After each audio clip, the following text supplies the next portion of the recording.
تو ان کے دلوں پر اللہ نے مہر لگا دی گئی، تو وہ سمجھتے نہیں. اب کیا ہے، ان کو نہ قرآن سمجھ میں آتا ہے نہ سنت.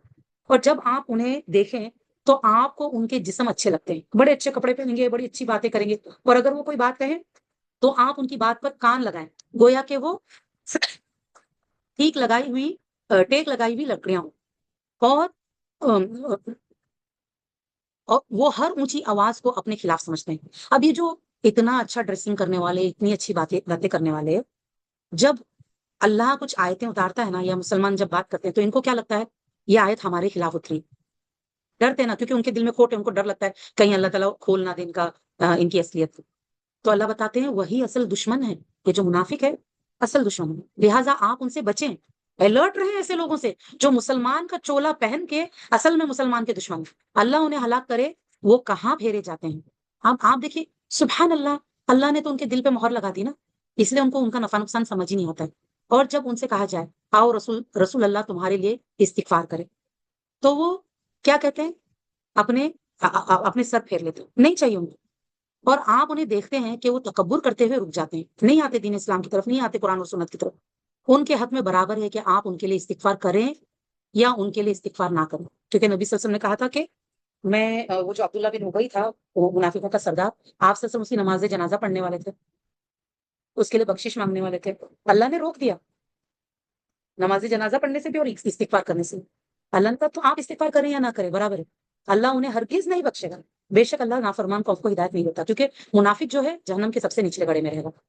وہ وہی ہے جو کہتے ہیں کہ تم ان پر خرچ نہ کرو جو رسول اللہ صلی اللہ علیہ وسلم کے پاس ہے، یہاں تک کہ وہ منتشر ہو جائیں. کیا کہتے تھے منافق؟ کہ صحابہ پہ خرچ مت کرو، دین کے راستے پہ خرچ مت کرو، مہاجروں پہ خرچ مت کرو تاکہ یہ لوگ چلے جائیں واپس مکہ. اور آسمانوں اور زمین کے خزانے اللہ ہی کے ہیں. لیکن منافق سمجھتے نہیں کہ تم اگر اللہ کے راستے میں خرچ کرو گے تمہارے ہی کام آنے والا. وہ کہتے ہیں البتہ اگر ہم لوٹ کر مدینہ گئے تو معزز ترین لوگ ذلیل ترین لوگوں کو یہاں سے نکال دیں گے. نعوذ باللہ. یہ عبداللہ بن ابی بن سلول نے کہا تھا نبی صلی اللہ علیہ وسلم کے بارے میں. تو انہی کے بیٹے جو عبداللہ نام تھا ان کا، ان کو جب پتا چلا کہ ان کے ابا نے ایسی بات کرے نبی صلی اللہ علیہ وسلم کے بارے میں، تو وہ کھڑے ہو گئے مدینہ کے ڈور پر کہ تم مدینہ میں داخل نہیں ہو سکتے، آپ بتاؤ تم نے ایسے بولا تھا. پھر نبی صلی اللہ علیہ وسلم کو جب پتا چلا تو نبی صلی اللہ علیہ وسلم نے ان کو سمجھایا، تب جا کے انہوں نے اپنے ابا کو اندر جانے دیے، کیونکہ ان کے ابا منافق تھے اور وہ سچے مسلمان تھے. ان کے وہ عبداللہ بن ابی کا جو بیٹا تھا عبداللہ رضی اللہ عنہ، وہ سچے مسلمان تھے. اور اس کے اللہ نے کیا کہا، عزت اللہ ہی کے لیے ہے اور اس کے رسول کے لیے ہے اور ایمان والوں کے لیے. لیکن منافق نہیں جانتا یہ سب، اسے نہیں پتا، یہ سب نہیں سمجھتا، پتہ ہی نہیں. اگر پتا ہوتا تو عزت کے لیے شاید صحیح مسلمان بن جاتے. اے ایمان والوں، تمہارے مال اور تمہاری اولادیں تمہیں اللہ کے ذکر سے غافل نہ کر دیں، کیونکہ عورتوں کو اولاد ذکر سے غافل کرتی ہے، مردوں کو مال ذکر سے غافل کرتے ہیں. تمہارے مال اور تمہاری اولادیں تمہیں اللہ کے ذکر سے غافل نہ کریں، اور جو کوئی یہ کام کرے تو وہی لوگ خسارہ پانے والے. پھر کیا فائدہ، دنیا بھی برباد ہو جائے گی، آخرت بھی برباد ہو جائے گی مال اور اولاد کی وجہ سے. اگر اللہ کو بھولے گی اور تم اس میں سے خرچ کرو جو ہم نے تمہیں رزق دیا ہے، اس سے پہلے کہ تم میں سے کسی ایک کو موت آئے، پھر وہ کہے اے میرے رب تو نے مجھے کچھ مدت تک اور کیوں نہ مہلت دی کہ میں صدقہ کرتا اور میں نیک لوگوں میں سے ہو جاتا. آپ دیکھیں جیتے جی انسان صدقہ کرو اور نیک لوگوں میں سے بن جاؤ. موت کے وقت ریکویسٹ کرو کہ اللہ تھوڑا ٹائم اور دے دو، نہیں ملنے والا.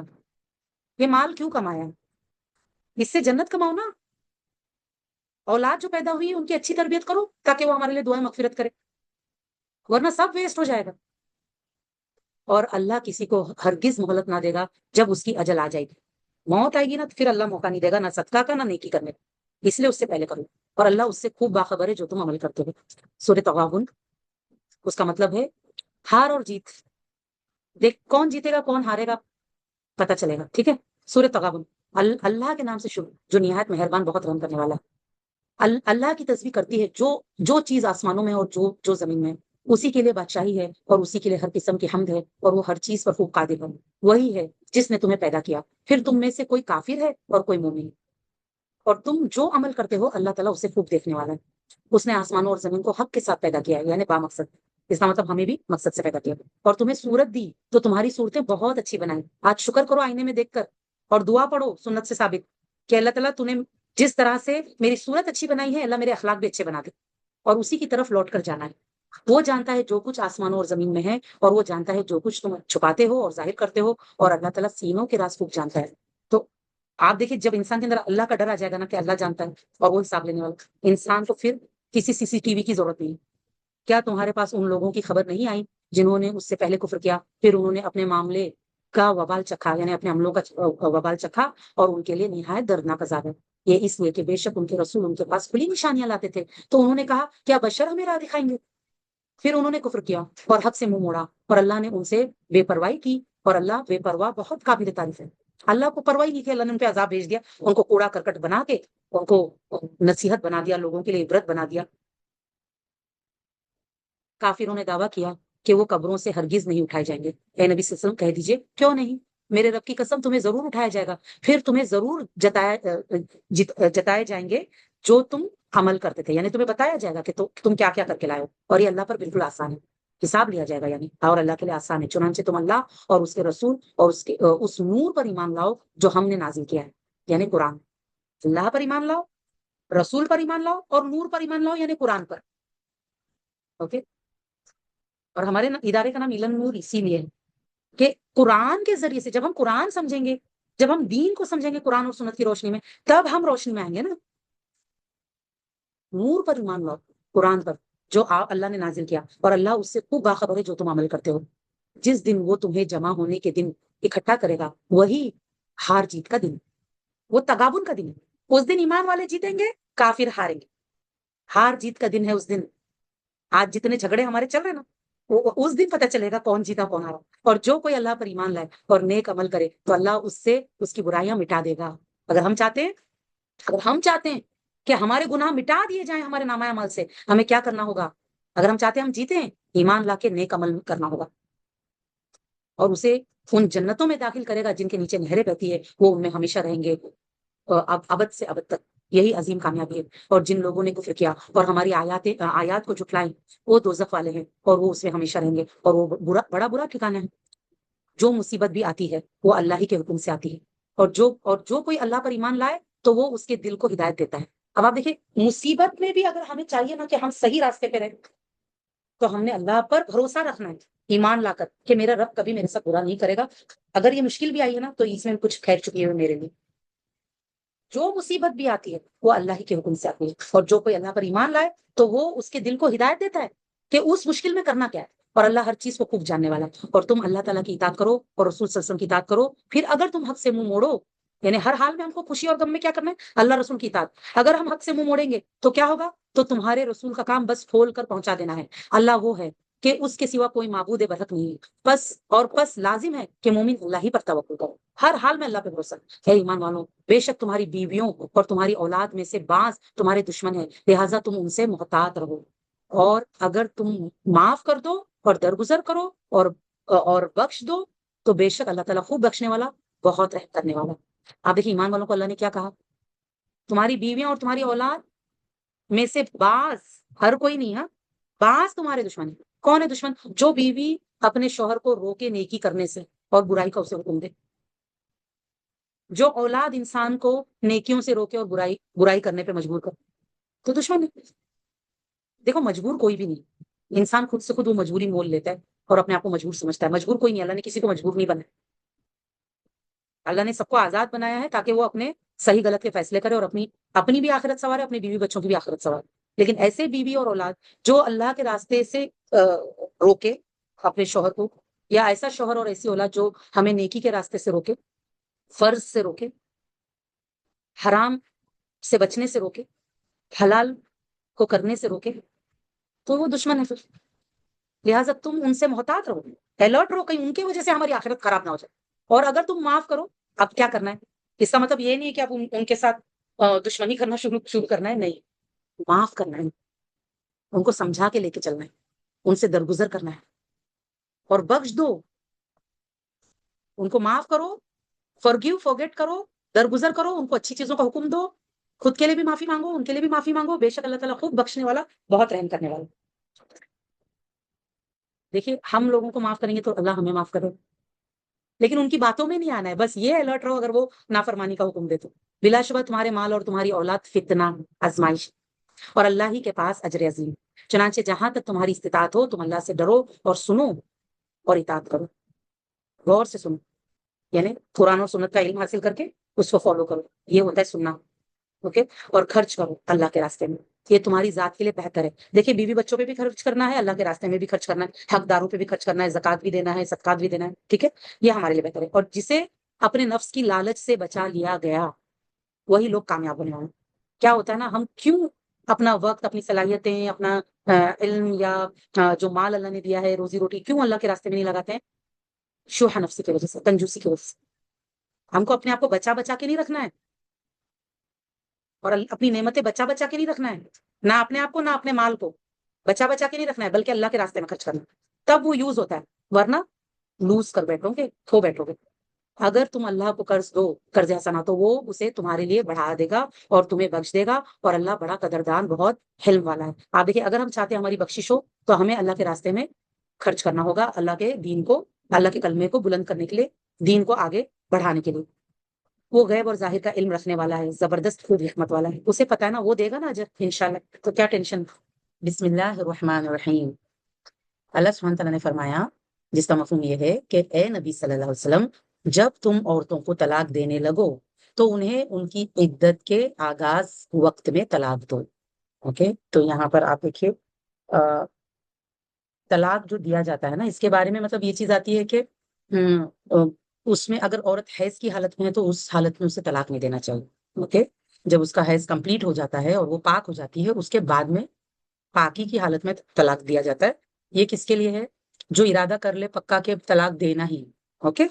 تو اے نبی، اللہ تعالیٰ نے کیا حکم دیا آپ صلی اللہ علیہ وسلم کو کہ اے نبی صلی اللہ علیہ وسلم، جب تم عورتوں کو طلاق دینے لگو تو انہیں ان کے عدت کے آغاز وقت میں طلاق دو. اور یہ بیسیکلی سب کے لیے، ٹھیک ہے، مطلب یہ شریعت کا قانون. جبکہ آپ دیکھیے، کیونکہ طلاق کی اور نکاح کے مسائل لوگوں کو پتہ نہیں ہوتے ہیں، تو اس وجہ سے ہم دیکھتے ہیں کہ بہت زیادہ غلطیاں ہوتی ہیں ان سب معاملے میں. تو جو لوگ جیسے، ہمیں ان چیزوں کا علم حاصل کرنا فرض ہوتا ہے نا، کہ جس معاملے میں ہم یعنی اگر دن کے 24 گھنٹے میں اس پر اگر میں نے اس کا تعلق میرے عمل کے ساتھ ہے تو مجھے اس کا علم ہونا چاہیے قرآن اور سنت کی روشنی میں. تو جب کوئی شخص جیسے نکاح کرتا ہے تو اسے نکاح اور طلاق کے مسائل پتہ ہونا چاہیے، تاکہ وہ کوئی بھی ایسی غلطی نہ کرے نکاح کے معاملے میں اور طلاق کے معاملے میں کہ جس سے اس کی آخرت خراب ہو، ہے نا.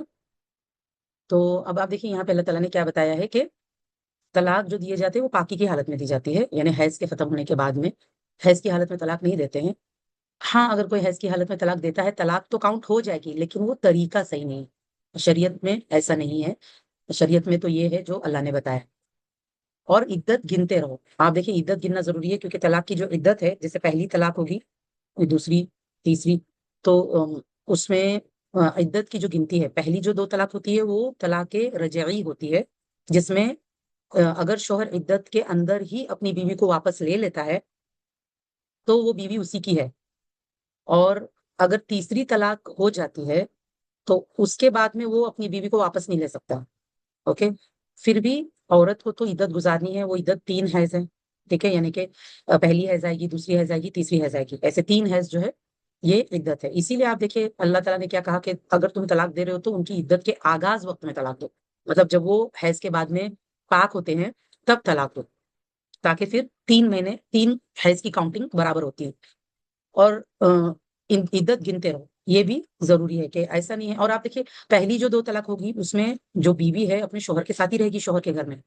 تیسری طلاق کیونکہ طلاق بائن ہوتی ہے، اس میں اب وہ عورت اس کے لیے پھر حرام ہو جاتی ہے. وہ اس سے پھر تب تک نکاح نہیں کر سکتا دوبارہ سے جب تک کہ وہ پہلے کسی اور سے جیسے اس کا نکاح ہو جائے شرعی طور پر.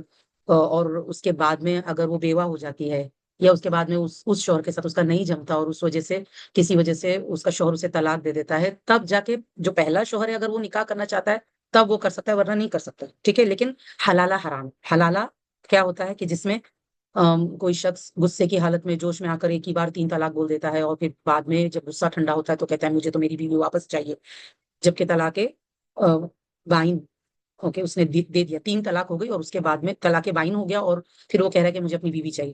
اب اس میں کیا ہے کہ لوگ کیا کرتے ہیں کہ حلالہ جو ہے، جو کہ حرام ہے اسلام میں، وہ راستہ اپناتے ہیں جس میں کانٹریکٹ بیسس پر میرج ہوتی ہے دوسرے شخص کے ساتھ، کہ تم نکاح کرو 1-2 دن اپنے پاس رکھو پھر تم طلاق دے دو تاکہ جو ہے اس کا پہلا شوہر اس سے نکاح کر سکے. تو یہ غلط ہے، یہ حرام ہے اسلام میں. تو آپ دیکھیں یہاں پہ عدت کی گنتی کے بارے میں بتایا گیا کہ عدت گنتے رہو. تو طلاق کی عدت کتنی ہے؟ تین حیض. اوکے. اور اللہ سے جو تمہارا رب ہے ڈرو. تو مین تقوی ہے. جس کے اندر تقوی ہوگا نا وہ ان ساری باتوں کو بہت سیریس لے گا اور بہت اگر ایسی کسی سچویشن سے گزر رہا ہے تو وہ اس میں اپنی منمانی نہیں کرے گا. اللہ نے جو حکم دیا ہے وہ اس کے مطابق کرے گا, چاہے وہ مرد ہو یا عورت. عورت کے لیے بھی آپ دیکھیں کیونکہ اس کی عدت جو ہوتی ہے 3 حیض ہے, لیکن اگر وہ پریگنٹ ہے تو اس کی عدت کیا ہے, اس کا وداع حمل بولتے اس کو, یعنی اس کی ڈیلیوری. چاہے وہ ڈیلیوری 1 دن بعد ہو چاہے 9 مہینے بعد ہو, اسے ڈیلیوری تک ویٹ کرنا ہے, وہ اس کی عدت کا پیریڈ ہے. اوکے. لیکن اگر حمل سے نہیں ہے تو 3 حیض اس کا عدت کا پیریڈ ہے, تو عدت کو گننا ہے, اس کو ہم نان سیریس نہیں لے سکتے. اور اللہ سے جو تمہارا رب ہے ڈرو. تم انہیں ان کے گھروں سے نہ نکالو اور نہ وہ خود نکلے مگر یہ کہ وہ کوئی کھلی بے حیائی کرے, اور یہ اللہ تعالیٰ کی حدیں ہیں, اور جو شخص اللہ تعالیٰ کے حدوں سے آگے بڑھے تو یقیناً اس نے خود پر ظلم کیا. اب آپ دیکھیے اللہ کی جو حدیں ہیں. پہلی جو 2 طلاق ہوتی ہے, میں نے بتایا آپ کو کہ اس میں پہلی طلاق کے بعد بھی 3 حیض تک بیوی اپنے شوہر کے ساتھ ہی رہے گی, بلکہ وہ سجے گی سورے گی, اپنے رشتے کو بحال کرنے کی کوشش کرے گی. اور اگر اس کا شوہر اسے اس 3 عدت کے سے عدت کمپلیٹ ہونے سے پہلے ہی اس کا شوہر صلح کر لیتا ہے اور اسے واپس لے لیتا ہے ایز اے بیوی, تو وہ اسی کی بیوی ہے. اوکے. لیکن اگر عدت گزر گئی پہلی طلاق کے بعد یا دوسری طلاق کے بعد, 3 حیض گزر گئے پھر بھی اس نے اسے واپس نہیں لیا, اب بعد میں اسے ریئلائز ہوتا ہے کہ نہیں مجھے اپنی بیوی واپس چاہیے, تو اسے نیا نکاح اور ود مہر, یعنی کہ واپس سے نکاح کرنا ہوگا نئے مہر کے ساتھ, تب وہ اپنی بیوی کو واپس لے سکتا ہے. لیکن اس میں آپ دیکھیے پہلی 2 طلاق کے بعد میں اگر وہ عدت گزارنے کے بعد میں اگر شوہر واپس سے نکاح کرنا چاہتا ہے تو وہ کر سکتا ہے, لیکن تیسری طلاق کے بعد میں اگر عدت گزر جانے کے بعد میں وہ واپس سے نکاح کرنا چاہتا ہے تو نکاح نہیں کر سکتا. ایسے اس طرح نہیں ہوتا ہے, ٹھیک ہے, کیونکہ وہ تیسری طلاق جو ہوتی ہے وہ چیز اس کے لیے کیا ہو جاتا ہے کہ اس کی بیوی اس کے لیے پھر وہ حرام ہو جاتی ہے. کب تک کے لیے, کہ جب تک کہ اس کی بیوی جیسے کسی اور سے نکاح ہوا, پھر یا تو وہ بیوہ ہو گئی یا اس کا طلاق ہو گیا تب. اوکے. تو یہ حدیں ہیں اللہ کی, اس کو سیریس لینا, اس کا کھیل تماشا نہیں بنانا, ورنہ انسان ظالم ہوگا. اللہ نے کیا کہا کہ جو اللہ کی حدوں سے آگے بڑھے تو یقیناً اس نے خود پر ظلم کیا, یعنی اس نے بہت بڑا گناہ کیا. اے مخاطب, تو نہیں جانتا شاید اللہ تعالیٰ اس طلاق کے بعد کوئی نئی راہ نکال دے. کبھی کبھار کیا ہوتا ہے کہ جب میاں بیوی 1 مہینے کے لیے یا 2 مہینے کے لیے ایک دوسرے سے دور ہوتے ہیں تو ان کو ایک دوسرے کی ویلیو سمجھ میں آتی ہے. اوکے. یا کوئی چیز جب چھن جاتی ہے تب ویلیو سمجھ میں آتی ہے نا. کبھی کبھار ایسے ہوتا ہے کہ اس وقت ریئلائز نہیں ہوتا, بعد میں ریئلائز ہوتا ہے. کبھی کبھار ایسے ہوتا ہے کہ ٹھیک ہے واقعی وہ دونوں کا ایک دوسرے کے ساتھ نبھاؤ پاسبل ہی نہیں تھا تو وہ الگ ہو گئے. پھر جو لڑکا تھا اس کو جیسے اسے بیوی چاہیے تھی ویسے اسے مل گئی, لڑکی کو جیسا اسے شوہر چاہیے تھا ویسے مل گیا, دونوں کا ہی بھلا ہو گیا. یہ بھی ہو سکتا ہے. تو ہم نہیں جانتے, اللہ جانتا ہے کہ ہو سکتا ہے کہ اللہ تعالیٰ اس کے بعد میں کوئی نئی راہ نکال دے. اوکے. یا دونوں کی محبت اور بڑھ جائے, اس پہلے طلاق کے بعد میں دونوں کی عدت کے دوران دونوں کی محبت اتنی بڑھ جائے کہ دونوں کا ایسا صلح ہو کہ پھر زندگی میں کبھی ایک دوسرے سے وہ سپریٹ نہ ہو, اتنی ویلیو آ جائے ایک دوسرے کی. یہ بھی ہو سکتا ہے. پھر جب وہ اپنی عدت ختم ہونے کو پہنچے تو تم انہیں معروف طریقے سے اپنے پاس بحیثیت بیوی روک لو یا انہیں معروف طریقے سے جدا کر دو. اوکے. اب کیا ہے, 2 طلاق کے معاملے میں یہ ہے کہ اگر روکنا چاہتے ہیں عدت سے پہلے اچھے طریقے سے روکو, اچھی نیت سے, اچھے طریقے سے, یہ کسی غلط نیت یا غلط ارادے سے نہیں, ستانے کے ارادے سے نہیں. اور اگر چھوڑنا ہی طے کر لیا ہے تو بڑے اچھے طریقے سے چھوڑو, یہ نہیں کہ لڑائی جھگڑا کر کے اور بری یادیں رکھ کے ایک دوسرے کے لیے ایسے کر کے نہیں. اوکے. اللہ تعالیٰ نے دیکھیے ہم مسلمانوں کو نا ڈائیورس کے معاملے میں جو چیز سکھاتے ہیں اللہ تعالیٰ, ایک تو تقوی, ہر وقت تقوی ساتھ میں ہونا چاہیے انسان کے, اللہ کا ڈر ہو اس کو کہ وہ کوئی بھی ایسا کام کرنے سے بچے کہ جس سے اللہ ناراض ہوتا ہے. دوسری بات یہ ہے کہ جو بھی کرے معروف طریقے سے کرے, اچھے طریقے سے, بھلے طریقے سے کرے. وہ جو یعنی کہ جس سے آپ دیکھیے زبان سے کوئی ایسی باتیں بھی نہ کرے ایک دوسرے کے بارے میں کہ جو حقیقت کے خلاف ہو, اور ایک دوسرے کے ساتھ اتنا برا سلوک بھی نہ کرے کہ اتنی بری یادیں ہو جائے کہ کبھی دوبارہ پھر ایک دوسرے کو منہ نہ دیکھ سکے. ایسا بھی مت کرو, کیونکہ کبھی کبھار بچے انوالو ہوتے ہیں, پھر بچوں کی وجہ سے معاملہ رہتا ہے کہ ایک دوسرے کو فیس کرنا ہے, تو ایسا مت کرو. اوکے. کہ اتنا مت ایک دوسرے کے ساتھ برا سلوک کرو, اتنے برے سے مت ایک دوسرے کو چھوڑو کہ آئندہ دیکھ نہ سکو ایک دوسرے کو, ایسا نہیں کرو. اللہ نے کیا کہا, چھوڑنا ہے معروف طریقے سے چھوڑو, اچھے بھلے طریقے سے, گڈ مینرز کے حساب سے چھوڑو. اور تم اپنے میں سے 2 صاحب عدل آدمی گواہ بنا لو. تو جب طلاق دیتا ہے انسان تو اس نے کیا کرنا ہے کہ 2 صاحب عدل آدمی کو گواہ بنا لو اور اللہ کے لیے گواہی قائم کرو. اس حکم کی اسے نصیحت کی جاتی ہے کہ جب انسان طلاق دے تو 2 گواہوں کے سامنے دے. جو کوئی اللہ اور یوم آخرت پر ایمان لائے اس کے لیے یہ نصیحت ہے، اور جو شخص اللہ تعالیٰ سے ڈرے تو وہ اس کے لیے مشکلات سے نکلنے کا راستہ بنا دیتا ہے. اب دیکھیے یہ جو رول ہے نا، تقوی انسان کو ہر مشکل سے باہر نکلنے کا راستہ بناتا ہے. تقوی کی وجہ سے، جس کے اندر اللہ کا ڈر ہے، یہ انسان کو ہمیشہ یاد رکھنا چاہیے کہ ہر مشکل سے نجات اگر ہم پانا چاہتے ہیں، یا ہم چاہتے ہیں کہ ہمارے لیے ہمارا مسئلہ حل ہو، ہمارے لیے راستے کھلے، تو اس کے لیے جو چیز انسان کے اندر ہونی چاہیے وہ ہے اللہ کا ڈر. جب انسان کے اندر اللہ کا ڈر ہوگا، اللہ کا وعدہ ہے کہ اللہ تعالیٰ اس کے لیے مشکلات سے نکلنے کا راستہ بنا دے گا. اللہ بنائے گا راستہ اس کے لیے، اس مشکل سے نکلنے کا. اور وہ اسے رزق دیتا ہے جہاں سے اسے گمان تک نہیں ہوتا. کیونکہ یوزلی آپ دیکھیں طلاق کے معاملے میں عورتوں کو جو ٹینشن ہوتا ہے خاص کر کے وہ یہ ہوتا ہے کہ اب میرا نان نفقہ کون اٹھائے گا. کیونکہ والدین کے لیے بھی اتنا آسان نہیں ہوتا کہ بیٹی کے نان نفقہ پوری زندگی اٹھائے. چلو جب تک وہ زندہ ہے وہ کریں گے، پھر بعد میں کیا، ان کی کتنی فکریں رہتی ہے. اور اللہ نے اس لیے کتنا ریلیکس کیا ہے کہ وہ اسے رزق دیتا ہے جہاں سے اسے گمان تک نہیں ہوتا. کیونکہ اللہ روزی دینے والے. اسی لیے میاں ہو یا بیوی اس چیز کی ٹینشن نہ لے رزق کی، کیونکہ رزق کھلانا یہ اللہ تعالیٰ ذریعہ بناتا ہے. آپ دیکھیں عورتوں کے لیے خاص کر کے، عورتوں کو کیونکہ رزق کی بہت فکر ہوتی ہے کہ ہمیں کون کھلائے گا پلائے گا پہنائے گا اڑائے گا. یہ چیز ذریعہ اللہ تعالیٰ چاہے کسی کو بھی بنائے، والدین کو بنائے، چاہے شوہر کو بنائے، چاہے اولاد کو بنائے، چاہے بھائیوں کو بنائے، جس کسی کو بھی اللہ تعالیٰ ذریعہ بناتا ہے تو اس کے لیے تو اللہ تعالیٰ ان کو اجر دے گا. وہ صرف ذریعہ دینے والا اللہ ہے. اوکے. اور جو شخص اللہ پر توکل کرے تو وہ اس کے لیے کافی ہے. اصل بات یہ ہے اللہ اللہ دیکھیے تقوی اختیار کریں گے، اللہ تعالیٰ راستے کھولے گا مشکلات سے نکلنے کے. اللہ پہ بھروسہ رکھیں گے ہمیشہ تو اللہ تعالیٰ کافی ہو جائے گا. کھلائے گا پلائے گا پہنائے گا اڑے گا سب کرے گا اللہ تعالیٰ. اللہ کافی ہے. کتنی عورتیں ہیں نا جن کے شوہر کو دھوکہ دے دیتے ہیں، دوسری عورت کے پاس چلے جاتے ہیں، تو کیا اللہ تعالیٰ ان عورتوں کو بے یارو مددگار چھوڑ دیتا ہے جن کا شوہر ان کو چھوڑ کر چلا گیا؟ نہیں. اللہ کھلاتا ہے پلاتا ہے، کبھی کبھار تو اس سے بھی زیادہ اچھا کر دیتا ہے اللہ تعالیٰ کہ اس عورت کا، کیونکہ اس کے شوہر نے ساتھ چھوڑ دیا تو مدد کرنے والے زیادہ مدد کرتے ہیں. اللہ لوگوں کے دلوں کو نرم کر دیتا ہے ان کے لیے، اور ان کو ان تک سپورٹ پہنچا دیتا ہے اللہ تعالیٰ. سبحان اللہ. اللہ کے خزانے میں کمی نہیں ہے، کبھی بھی کمی نہیں. مجھے ابھی بھی یاد ہے ایک معاملہ جو ہمارے ایک جاننے والوں کے ساتھ پیش آیا تھا کہ وہ پریگننٹ تھے جب اچانک ان کے شوہر کا ایکسیڈنٹ میں انتقال ہو گیا.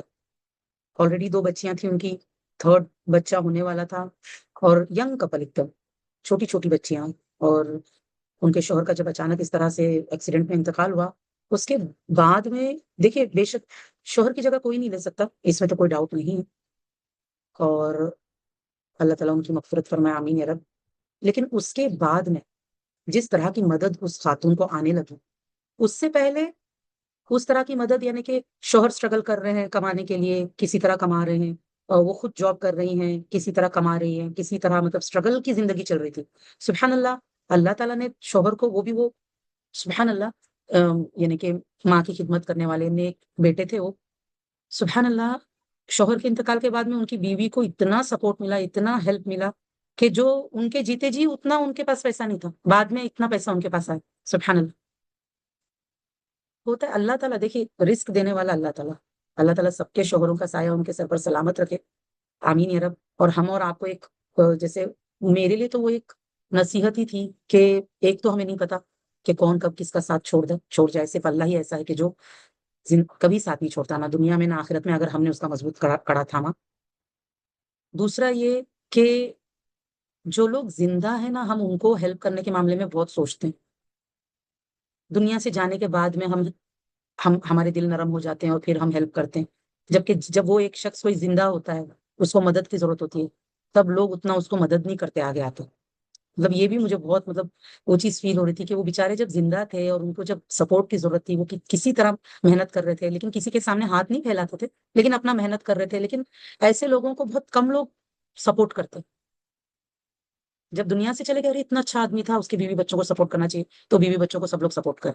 اچھی بات ہے ماشاء اللہ. اللہ تعالیٰ سب کو اس نیکی کا اجر دے، لیکن زندوں کو بھی تو ویلیو کرو، ہے نا.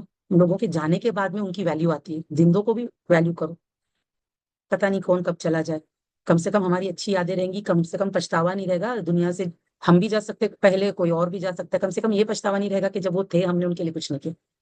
اوکے. جانے کے بعد میں تو کرتے ہیں الحمدللہ، وہ بھی اللہ کی توفیق سے ہی کرتے ہیں، جس کو اللہ توفیق دے. سب نہیں کرتے. اور کچھ مدد تو ایسی ہوتی ہے، یہ نہیں کہ صرف اس وقت ایموشنل ہو کے مدد کر دیے، پھر بعد میں کبھی پوچھ ہی کے نہیں دیکھ رہے ہیں کہ تو آپ کے کیا حال، ایسا بھی نہیں ہونا چاہیے۔ تو اللہ سبحانہ تعالیٰ نے کیا کہا، اور وہ اسے رزق دیتا ہے جہاں سے اسے گمان تک نہیں ہوتا، اور جو شخص اللہ پر توکل کرے تو وہ اس کے لیے کافی ہے۔ بے شک اللہ تعالیٰ اپنا کام پورا کر کے رہتا ہے، بے شک اللہ تعالیٰ نے ہر چیز کے لیے اندازہ مقرر کر رکھا ہے۔ اللہ نے، آپ دیکھیے، اللہ نے ہر چیز کی تقدیر بنائی، کون کتنا کھانا کھا کے جائے گا اس دنیا سے، کون کتنے کپڑے پہن کر جائے گا، کون کیسے گھر میں رہے گا، یہ سب تقدیروں میں آلریڈی لکھا ہوا ہے، اور اللہ اپنا کام پورا کر کے رہتا ہے، اور اللہ اپنا کام کسی سے بھی کروا لیتا ہے، اوکے، کسی سے بھی اللہ، لیکن وہ اپنا کام پورا کر کے رہتا ہے۔ یہ بات ہم کو یاد رکھنا ہے، اللہ تعالیٰ جو چیز تقدیر میں لکھ دیا ہے نا کہ یہ فلاں شخص کو ملنا ہے، وہ اللہ تعالیٰ وہ کام کر کے رہتا ہے، کیونکہ تقدیریں اللہ نے لکھی ہیں۔ اور جو چیز اللہ نے لکھ دیا کہ یہ نہیں ملے گی، آپ کتنا بھی ہاتھ پیر مارو، نہیں ملے گی، کیونکہ وہ اللہ نے تقدیر میں لکھا ہوا ہے کہ نہیں ملنا ہے اس کو یہ چیز۔ اس میں کچھ اللہ کی حکمت ہوتی ہے، کچھ خیر چھپی ہوتی ہے، وہ ہمیں نہیں پتا ہوتا کہ کیوں اللہ تعالیٰ نے ایک کوئی چیز ہماری تقدیر۔ اگر اللہ نے سورہ نجم میں پوچھا نا کیا انسان کے لیے ہر وہ چیز ہے جو وہ تمنا کرے، تو اس کا آنسر کیا ہے؟ نہیں، ہر چیز نہیں ہے جو ہم تمنا کریں، ہاں اس میں سے جو اللہ چاہے دیتا ہے۔ تو کبھی کبھار تو اللہ ہماری چاہت سے، اب کبھی کبھار نہیں، اصل میں اللہ نے ہماری چاہت سے زیادہ دیا ہے، اصل میں، اوکے، ہمارے مانگنے سے زیادہ اور ہماری خواہشوں سے، چاہتوں سے زیادہ اللہ تعالیٰ نے اصل میں ہمیں دیا، لیکن جب انسان ناشکری کرتا ہے نا تو اس کو وہ سارا کچھ دکھائی نہیں دیتا۔ اور وہ جو شخص نے سوری، اور وہ جو حیض سے مایوس ہو جائیں تمہاری طلاق یافتہ عورتوں میں سے، اگر تم شک میں پڑو تو ان کی عدت 3 ماہ، اوکے۔ اگر جیسے جن کے ساتھ حیض کا پرابلم ہوتا ہے کہ ان کو گنتی نہیں، یعنی کہ وہ کبھی 6 مہینے میں ایک بار آ رہا ہے، ایسے اگر ان کی پرابلم ہارمونل پرابلم، یا سمجھو حیض ختم ہی ہو گیا، حیض ان کو آ ہی نہیں رہا ہے، اب ایسی عورت کا اگر طلاق ہوتا ہے تو پھر کیسے گنتی گنیں گے عدت کی؟ وہ ہے 3 منتھس قمری کیلنڈر کے، اوکے، یعنی چاند کے حساب سے۔ اسی طرح ان کی بھی جنہیں ابھی حیض نہیں آیا۔ اور حمل والی عورتوں کی عدت وداع حمل تک ہے، اور جو شخص اللہ تعالیٰ سے ڈرے تو وہ اس کے لیے اس کے کام میں آسانی فرماتا ہے۔ دیکھیے، تقویٰ سے کام میں آسانی بھی ہوتی ہے، تقویٰ سے اللہ تعالیٰ مشکلات سے نکلنے کے راستے کھولتا ہے، اللہ تعالیٰ پہ توکل کرنے سے اللہ تعالیٰ اس کے لیے کافی ہو جاتا ہے نا؟ میاں ہو یا بیوی، جس کے اندر تقویٰ ہے اس کو یہ سب ملے گا۔ ڈرنا اس کو چاہیے جس کے اندر تقویٰ نہیں۔ یہ اللہ تعالیٰ کا حکم ہے جسے اس نے تمہاری طرف نازل کیا ہے، اور جو شخص اللہ سے ڈرے تو وہ اس سے اس کی برائیاں مٹا دیتا ہے اور اسے زیادہ اجر دیتا ہے۔ آپ دیکھیں تقویٰ سے اور کیا فائدہ ہوتا ہے، اللہ تعالیٰ ہمارے گناہ مٹاتا ہے اور بہت بڑا اجر کو بڑھا دیتا ہے اللہ تعالیٰ، سبحان اللہ، یہ بھی فائدہ ہے تقویٰ۔ اب کسی کی تقدیر میں لکھا ہوا ہے اس کا طلاق ہونا ہی، اب سب لوگ مل کے کوشش کر رہے کہ طلاق نہ ہو، پھر بھی ہو جاتی ہے، اب اس کی تقدیر میں تھا، ہو گئی۔ اب غلطی کسی کی بھی ہو، مین یہ ہے کہ ہر ایک کو یہ دیکھنا ہے ان کے اندر تقویٰ تھا یا نہیں، کہ میں نے تقویٰ یعنی کہ اللہ کا ڈر تھا یا نہیں جو بھی فیصلہ کیا اس وقت۔ تو کیونکہ اللہ تقویٰ والوں کے ساتھ ہے، جس کے اندر تقویٰ نہیں ہے اس کے ساتھ اللہ نہیں ہے۔ تم انہیں رہائش دو جہاں تم خود رہتے ہو، یعنی کہ جب جو پہلی 2 طلاق ہوتی ہے تو اس میں تو بیوی شوہر کے ساتھ ہی ہوتی ہے، اوکے۔ تم انہیں رہائش دو جہاں تم خود رہتے ہو اپنی حیثیت کے مطابق، اور ان کو تنگ کرنے کے لیے انہیں تکلیف نہ دو، اور اگر وہ طلاق یافتہ حمل والیاں ہوں تو وداع حمل تک تم ان پر خرچ کرو۔ آپ دیکھیں شوہر کو اللہ تعالیٰ یہ چیز حکم دے رہا کہ جب تک عدت ختم نہیں ہوتی ہے شوہر بیوی کا نان نفع اٹھائے گا، اس کا خرچ دے گا، ٹھیک ہے، اس کو ستائے گا نہیں، اس کو تکلیف نہیں دے گا۔ پھر اگر وہ بچے کو تمہارے لیے دودھ پلائیں تو تم انہیں ان کی اجرت دو۔ اب طلاق ہو گئی، وداع حمل ہو گیا، پھر بھی شوہر نے واپس نہیں لیا ہے تو وہ بچہ تو اس شوہر کا ہی ہے نا، تو اپنے بچے کا نان نفع اٹھائے گا۔ اور اگر وہ جو اس کی پہلے بیوی یعنی کہ طلاق سے پہلے والی بیوی ہے وہ اب اس کے بچے کی ماں، لیکن اب طلاق ہو چکا ہے تو اس کی نہیں رہی، تو اب وہ اگر دودھ پلائے اپنے بچے کو تو اس کو پیسہ دینا ہے، اوکے، کیونکہ وہ اس کے بچے کو دودھ پلا رہی ہے، بھلے وہ اس کی سگی ماں ہے لیکن دودھ پلا رہی تو اس کا نان نفع دینا ہے۔ اور یہ آپس میں دستور کے مطابق مشورے سے طے کرو کہ کتنا، مطلب یہ جو پیسہ دے گا وہ اپنی بیوی کو اپنے بچے کو دودھ پلانے کا، وہ دستور کے مطابق ہونا چاہیے۔ کسی کو، آپ دیکھیں اللہ نے کسی نفس پہ اس کی طاقت سے زیادہ بوجھ نہیں ڈالا، تو جو بھی مشورے سے جو دستور کے مطابق ہوتا ہے، دستور یعنی کہ آپ دیکھیں کسی کا، جیسے آپ جس ایریا میں رہتے ہو یا آپ کی سوسائٹی میں جو جتنا ایک ہوتا ہے عموماً، یا پھوپھی خالوں کے ساتھ اگر ایسا کچھ ہوا ہے تو ایک دستور کے مطابق کتنا ہوتا ہے، اوکے، اس طرح سے اس پہ مشورہ کر کے یہ طے کیا جاتا ہے۔ اور اگر تم باہم ضد پکڑ لو تو اسے کوئی اور عورت دودھ پلائے۔ اب مسئلہ ہی سالو نہیں ہو رہا، آپس میں ضد پکڑے ہوئے، تو پھر مشورہ کر کے کسی نتیجے پہ نہیں پہنچ پا رہے، اور بیوی کہہ رہی ہے میں تو دودھ تب پلاؤں گی جب تم اتنے اتنے لاکھ دو گے، اور اس کے پاس بیچارے کے پاس اتنے لاکھ ہے نہیں، تو پھر وہ کسی اور عورت کو جس کا مطلب جس کی اولاد ہے اور اس کو دودھ آتا ہے تو وہ ان کو دے دیں گے کہ آپ دودھ پلا دو۔ اور آج کے زمانے میں تو وہ جو فارمولا ملک آ گیا ہے تو اب تو اس کی بھی ضرورت نہیں رہی، سبحان اللہ۔ بس لازم ہے کہ وسعت والا اپنی وسعت کے مطابق خرچ کرے، اور جس پر اس کا رزق تنگ کیا گیا ہو تو وہ اسی میں سے خرچ کرے جو اسے اللہ نے دیا ہے۔ اللہ کسی شخص پر اتنا ہی ذمہ داری ڈالتا ہے جتنا اس نے اسے دیا۔ لا یکلف اللہ نفسا الا ما آتاہا، اتنا ہی جتنا اللہ نے اسے عطا کیا اتنا ہی اللہ تعالیٰ اس پہ ذمہ داری ڈالتا ہے، اتنا ہی بوجھ ڈالتا ہے اللہ، اس سے زیادہ نہیں۔ یہ بات سمجھنا چاہیے۔ آج دیکھیے کتنے مرد حضرات سوسائڈ کر رہے، کیوں؟ کیونکہ عورتیں ان کی طاقت سے زیادہ ان پہ بوجھ ڈالنے کی کوشش کر رہی ہے اور ان سے بدلہ لینے کی کوشش کر رہی ہے۔ کیا مل رہا ہے ان کو بدلے میں؟ بلکہ ان کے ہی نام خراب ہو رہے جو عورتیں ایسا کر رہی ہیں۔ اور اگر کسی کا شوہر جو ہے، جیسے ہندوز میں یہ چیز ہو رہی ہے کہ وہ لوگ سوسائڈ کر رہے ہیں، تو کتنا بڑا گناہ ہے کہ کسی کو اتنا مجبور کر دینا کہ وہ سوسائڈ کر لے۔ اللہ تنگی کے بعد جلد آسانی فرما دیتا ہے، فرما دے گا، یہ اللہ کا وعدہ کہ سَيَجْعَلُ اللَّهُ بَعْدَ عُسْرٍ يُسْرًا، ہر مشکل کے بعد آسانی۔ آپ دیکھیے طلاق کے معاملے میں اللہ تعالیٰ مطلب کتنی تسلیاں اللہ تعالیٰ دے رہے ہیں، عورت کو بھی اور مرد، اگر مرد تنگ ہے تو مرد کو بھی۔ اللہ نے انصاف کیا، آپ دیکھیے اللہ کسی پہ ظلم نہیں کرتا۔ اور اللہ اگر یہ قانون واقعی ہر قانون جتنے گورنمنٹ سے اگر وہ لوگ اللہ نے جو دین اسلام میں بتایا ہے طلاق کا سسٹم اگر وہ فالو کرے تو سبحان اللہ سبحان اللہ، یہ جو آج نان مسلم سوسائڈ کر رہے ہیں وہ بچ جائیں گے۔ لیکن ہمارے پاس ایسا قانون نہیں ہے نا، کیونکہ انسانوں نے بنایا ہے، اندھا قانون ہے۔ اللہ کا انصاف دیکھیے، کسی پہ بھی بوجھ نہیں ڈالا اللہ نے، نہ عورت پہ نہ مرد پہ، کسی پر بھی کسی کو بھی کہا کہ تم تکلیف مت دو ایک دوسرے کو، ہے نا؟ سب کو تسلی دیے کہ رزق میں دوں گا، مجھ پہ بھروسہ رکھو، تقوی اختیار کرو، یعنی اللہ سے ڈر کے صحیح کام کرو، کسی پہ ظلم مت کرو، اور نہ خود ہی پہ ظلم کرو گے، یہ ساری بات۔ اور کتنی ہی بستیاں ہیں جنہوں نے اپنے رب اور اس کے رسولوں کے حکم سے سرکشی کی تو ہم نے ان کی شدید محاسبہ کیا، انہیں پکڑ کیا، اللہ تعالیٰ نے حساب لیا ان سے شدید، اور ہم نے انہیں ہولناک عذاب دیا۔ بالآخر ان بستیوں نے اپنے کرتوتوں کا وبال چکھا، اور ان کے کرتوتوں کا انجام خسارہ ہی تھا۔ جب اللہ کی نافرمانی کریں گے تباہی مچتی ہے۔ آپ دیکھیے ایک گھر جب ٹوٹتا ہے نا تو دو خاندان بکھر جاتے ہیں اور ان کی اولادیں تتر بتر ہو جاتی ہے، اور شیطان یہی چاہتا ہے۔ تو ایک طریقے سے مطلب اگر کوئی اللہ کا ڈر نہیں رکھے تو ویسے تو آپ دیکھیے عموماً جو بھی رسولوں کی نافرمانی کرے گا تو ان پر کیسے پچھلی قوم میں عذاب آئے۔ آج ہم بھی جو قرآن اور سنت میں آیا ہے اگر ہم فالو نہیں کریں گے تو سبحان اللہ، ایک ہوتا ہے نا کہ پوری کمیونٹی پہ عذاب آ رہا ہے، ایک ہوتا ہے کہ وہ ایک انڈیویجول جو اس طرح کر رہا ہے وہ اس عذاب میں مبتلا ہے۔ سبحان اللہ، اللہ کے لیے تو ہر چیز پاسبل ہے نا؟ تو کہنے کی بات کیا ہے؟ کہنے کی بات یہ ہے کہ اگر ہم چاہتے ہیں کہ اللہ تعالیٰ کے عذاب سے بچیں، خسارے سے بچیں، تو ہم نے اللہ اور رسول کی فرما برداری کرنا ہے۔ اللہ نے ان کے لیے شدید عذاب تیار کیا ہے، لہٰذا تم اللہ سے ڈرو اے عقل والوں۔ یہ عقل مندی کی نشانی ہے جب انسان اللہ سے ڈرتا ہے۔ جب انسان اللہ سے نہ ڈرے نا تو وہ بے وقوفی کی نشانی۔ تو اللہ نے کیا کہا؟ لہٰذا تم اللہ سے ڈرو اے عقل والوں جو ایمان لائے ہو، تحقیق اللہ نے تمہاری طرف ذکر یعنی قرآن نازل کیا ہے، اور ایک رسول جو تم پر اللہ تعالیٰ کے واضح آیات تلاوت کرتا ہے تاکہ وہ ان لوگوں کو جو ایمان لائے اور نیک عمل کیے اندھیروں سے روشنی کی طرف نکال لے آئے۔ مجھے جب ایلن مور کا نام آتا ہے تو بڑا خوشی ہوتا ہے، مجھے ایک الگ ہی فیلنگ آتی ہے کہ سبحان اللہ۔ میں جب اسٹوڈنٹ تھی نا اپنے لائف میں، تو جب یہ والی اس طرح کی آیت آتی تھی کہ اللہ تعالیٰ ایمان لا کے عمل صالح کرنے والوں کو اندھیروں سے روشنی کی طرف لاتا ہے، اور میری زندگی میں قرآن کے ذریعے سے روشنی آئی، اور قرآن کو سمجھنے کے ذریعے سے مجھے حدیثوں کی بھی اہمیت سمجھ میں آئی، اور الحمدللہ پوری شریعت کی اہمیت سمجھ میں آئی الحمدللہ۔ ورنہ اس سے پہلے تو میں بہت نادان تھی، بہت زیادہ نادان تھی۔ تو اللہ تعالیٰ کا احسان ہے الحمدللہ کہ واقعی اللہ نے ایسے آیات اللہ نے نازل فرمائے ہیں۔ آپ سب اتنی اچھے مطلب سب سے بیسٹ نبی کی امت میں ہمیں پیدا کیا، اور اللہ تعالیٰ نے ہمیں سب سے بیسٹ کتاب کا پڑھنے والا بنایا، کا فالو کرنے والا بنایا الحمدللہ۔ اللہ کا کتنا احسان ہے ان پر الحمدللہ۔ کتنے سارے اندھیرے ہیں دنیا میں، اور اللہ تعالیٰ کی یہ جو ایک روشنی ہے قرآن، یہ کافی ہے سارے اندھیروں کو دور کرنے کے لیے الحمدللہ الحمدللہ۔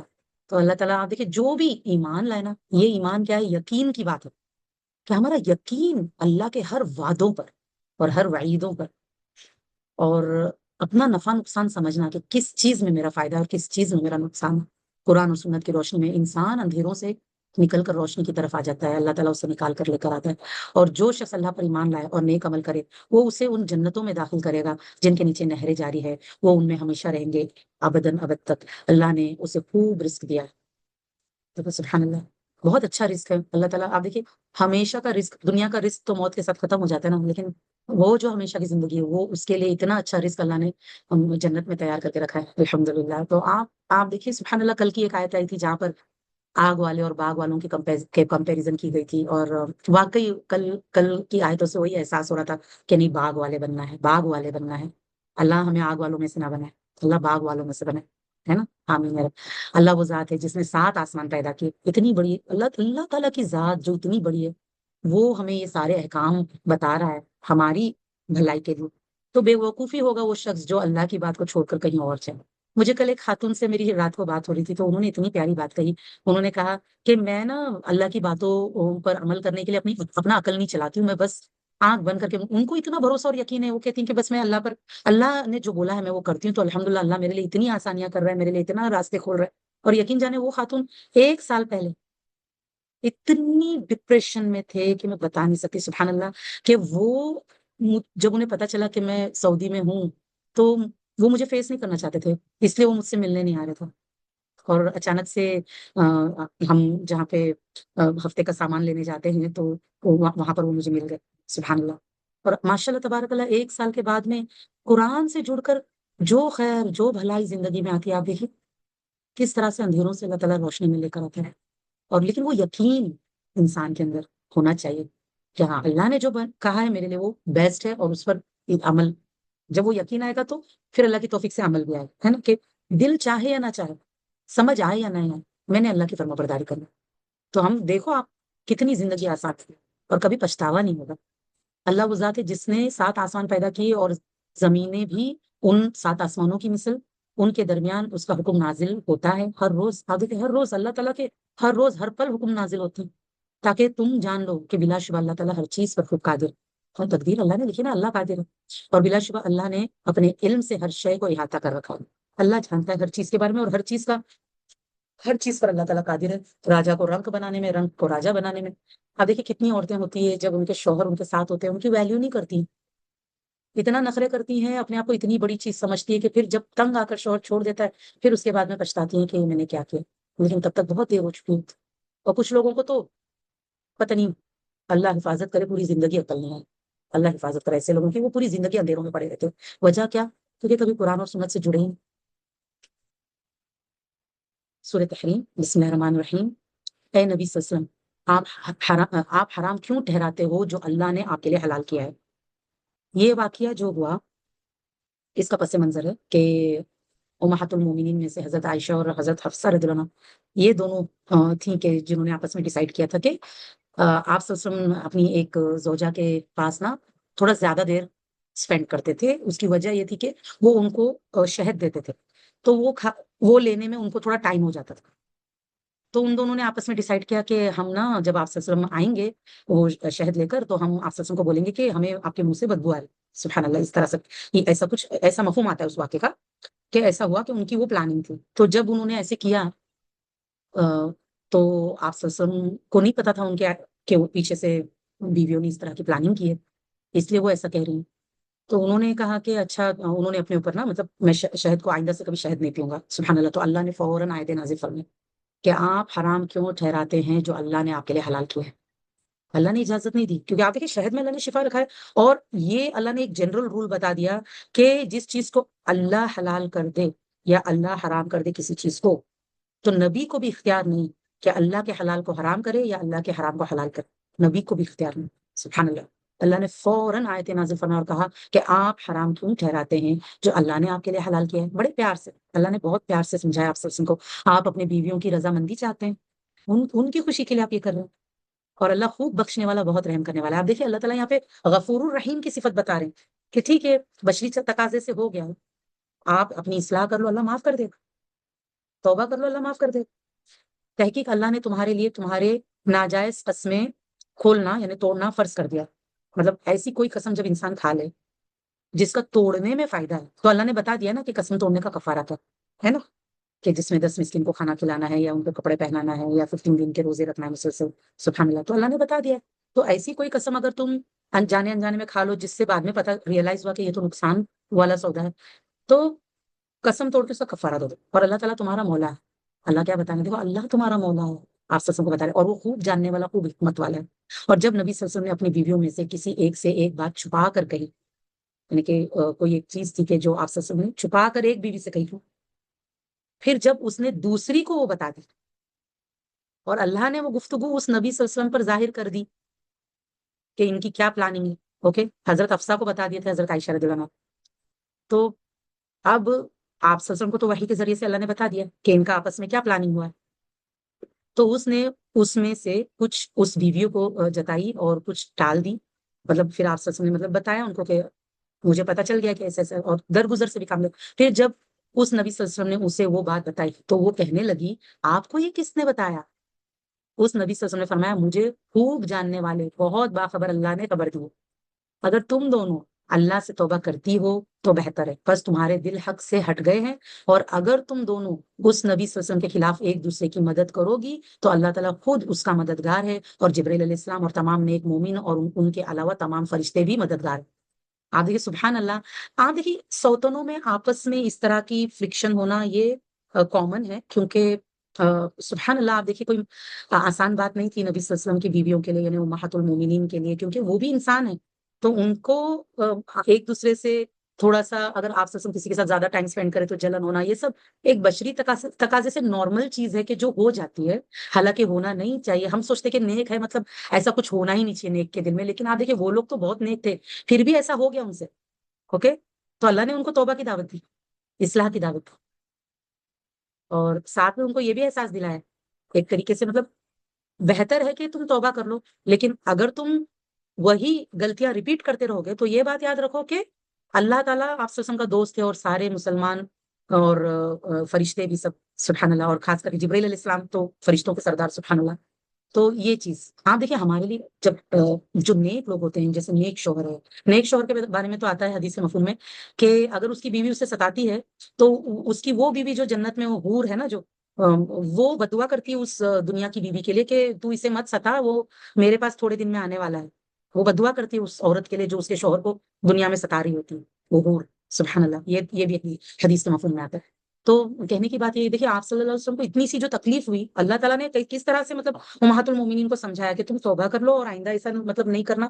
توبہ کا مطلب یہ ہوتا ہے کہ وہ انسان آئندہ ایسا نہیں کرے گا، اور بتایا کہ اگر تم دونوں اس نبی صلی اللہ علیہ وسلم کے خلاف ایک دوسرے کی مدد کرو گی تو پھر یہ مت بھولو کہ اللہ تعالیٰ خود نبی صلی اللہ علیہ وسلم کا مددگار ہے، اور پھر کتنی کتنی پاورفل ہستیاں اور کتنے کتنے جو نیک لوگ ہیں ان کو اللہ تعالیٰ نے آپ صلی اللہ علیہ وسلم کا دوست اور مددگار بنایا، سبحان اللہ، سارے فرشتوں کو۔ اگر وہ نبی صلی اللہ علیہ وسلم تمہیں طلاق دے دے تو شاید اس کے رب اس کو تم سے بہتر بیویاں بدلے میں دے دے، ہے نا؟ اگر کوئی نیک شوہر کو ستائے گی تو اللہ تعالیٰ اس عورت کو ہٹا کے اس سے اچھی نیک بیوی دے دے گا، اللہ کے لیے کیا مشکل۔ مسلمان، مومن، فرما بردار، توبہ کرنے والی، عبادت گزار، روزے دار، شوہر دیدہ اور کنواری عورتیں، اللہ اتنی اچھی اچھی عورتیں، اللہ تعالیٰ اگر تم نہیں سدھرو گی، تم یہی چیز اگر تم اکڑ گئی، تم ضد میں آ گئی اور تم وہی واپس کرو گی، تو پھر اللہ تعالیٰ کیا بتا رہے کہ اللہ تعالیٰ نبی صلی اللہ علیہ وسلم کو تم سے اچھی بیویاں دے دے گا، سبحان اللہ۔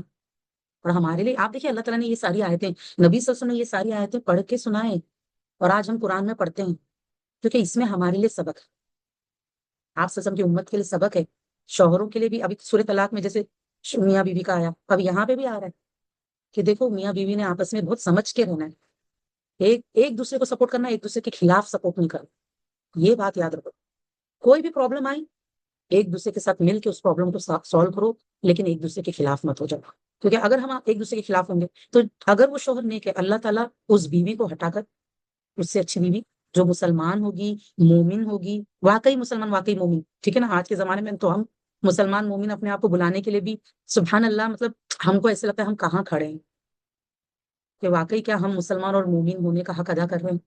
بہرحال تو اللہ نے کیا بتایا، مسلمان مومن فرما بردار عورتیں جو اللہ کی اور شوہر کی بھی فرما بردار ہوں گی، توبہ کرنے والی، کہ اپنی غلطیوں پہ اصرار نہیں کریں گے، ضد اور ہٹ دھرمی نہیں دکھائیں گے، بلکہ فوراً اللہ کی طرف رجوع کرنے والے اور اپنی غلطیوں کو چھوڑنے والے اور سچی توبہ کرنے والے اور عبادت گزار اور روزے دار اور شوہر دیدہ یعنی کہ ہو سکتا ہے کہ وہ جیسے طلاق شدہ ہو یا بیوہ ہو، یہ بھی ہو سکتا ہے، یا ہو سکتا ہے کہ کنواری ہو، اللہ تعالیٰ ایسی بھی عورتیں دے سکتا ہے۔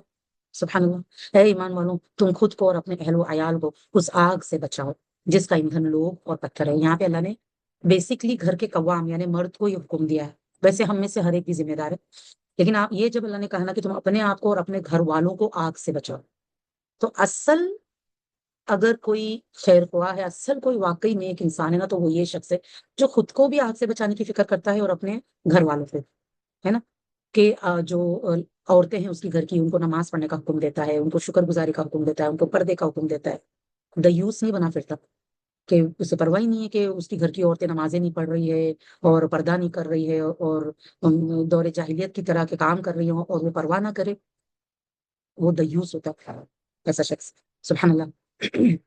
آپ دیکھیے اللہ نے کیا کہا کہ تم خود کو، سب سے پہلے خود کو، جو انسان خود کو نہ بچائے وہ دوسروں کو کیا بچائے، پہلے خود کو اور اپنے اہل و عیال کو آگ سے بچاؤ جس کا ایندھن لوگ اور پتھر۔ کوئی معمولی بات نہیں ہے جہنم۔ آج آپ دیکھیے شوہر کتنا فکر کرتے ہیں کہ اچھا گھر دینا ہے، کھانا پینا اور کپڑا اوڑھنا پہننا سب اچھا دینا ہے، بستر اچھا دینا ہے اور ایجوکیشن اچھا دینا ہے بچوں کو، کتنا مطلب فکر کرتے ہیں، پراپرٹی بنانا ہے اور یہ آپ دیکھیے، لیکن آخرت کی فکر کرتے ہیں کہ اپنے بیوی بچوں کو آگ سے بچانا ہے۔ وہ تو نمبر 1 پہ ہونا چاہیے، وہ پرائرٹی ہونا چاہیے۔ دنیا تو اللہ نے یہ نہیں کہا کہ تم دنیا میں اپنا حصہ مت ڈھونڈو، یہ نہیں کہا، لیکن اپنے آپ کو اور اپنے گھر والوں کو آگ سے بچانا یہ پرائرٹی ہونا چاہیے۔ اور کتنے لوگ ہیں وہ تو نمازوں کو ہی نہیں جاتے خود ہی، تو کیا اپنے بچوں کو نماز کا حکم دیں گے؟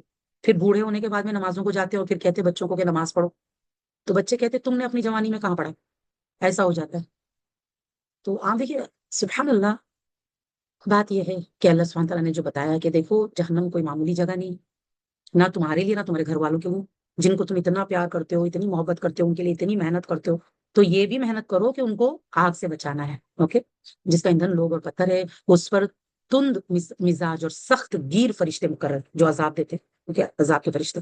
اللہ تعالیٰ انہیں جو حکم دیتا ہے وہ اس کی نافرمانی نہیں کرتے، اور وہ وہی کرتے ہیں جو انہیں حکم دیا جاتا ہے۔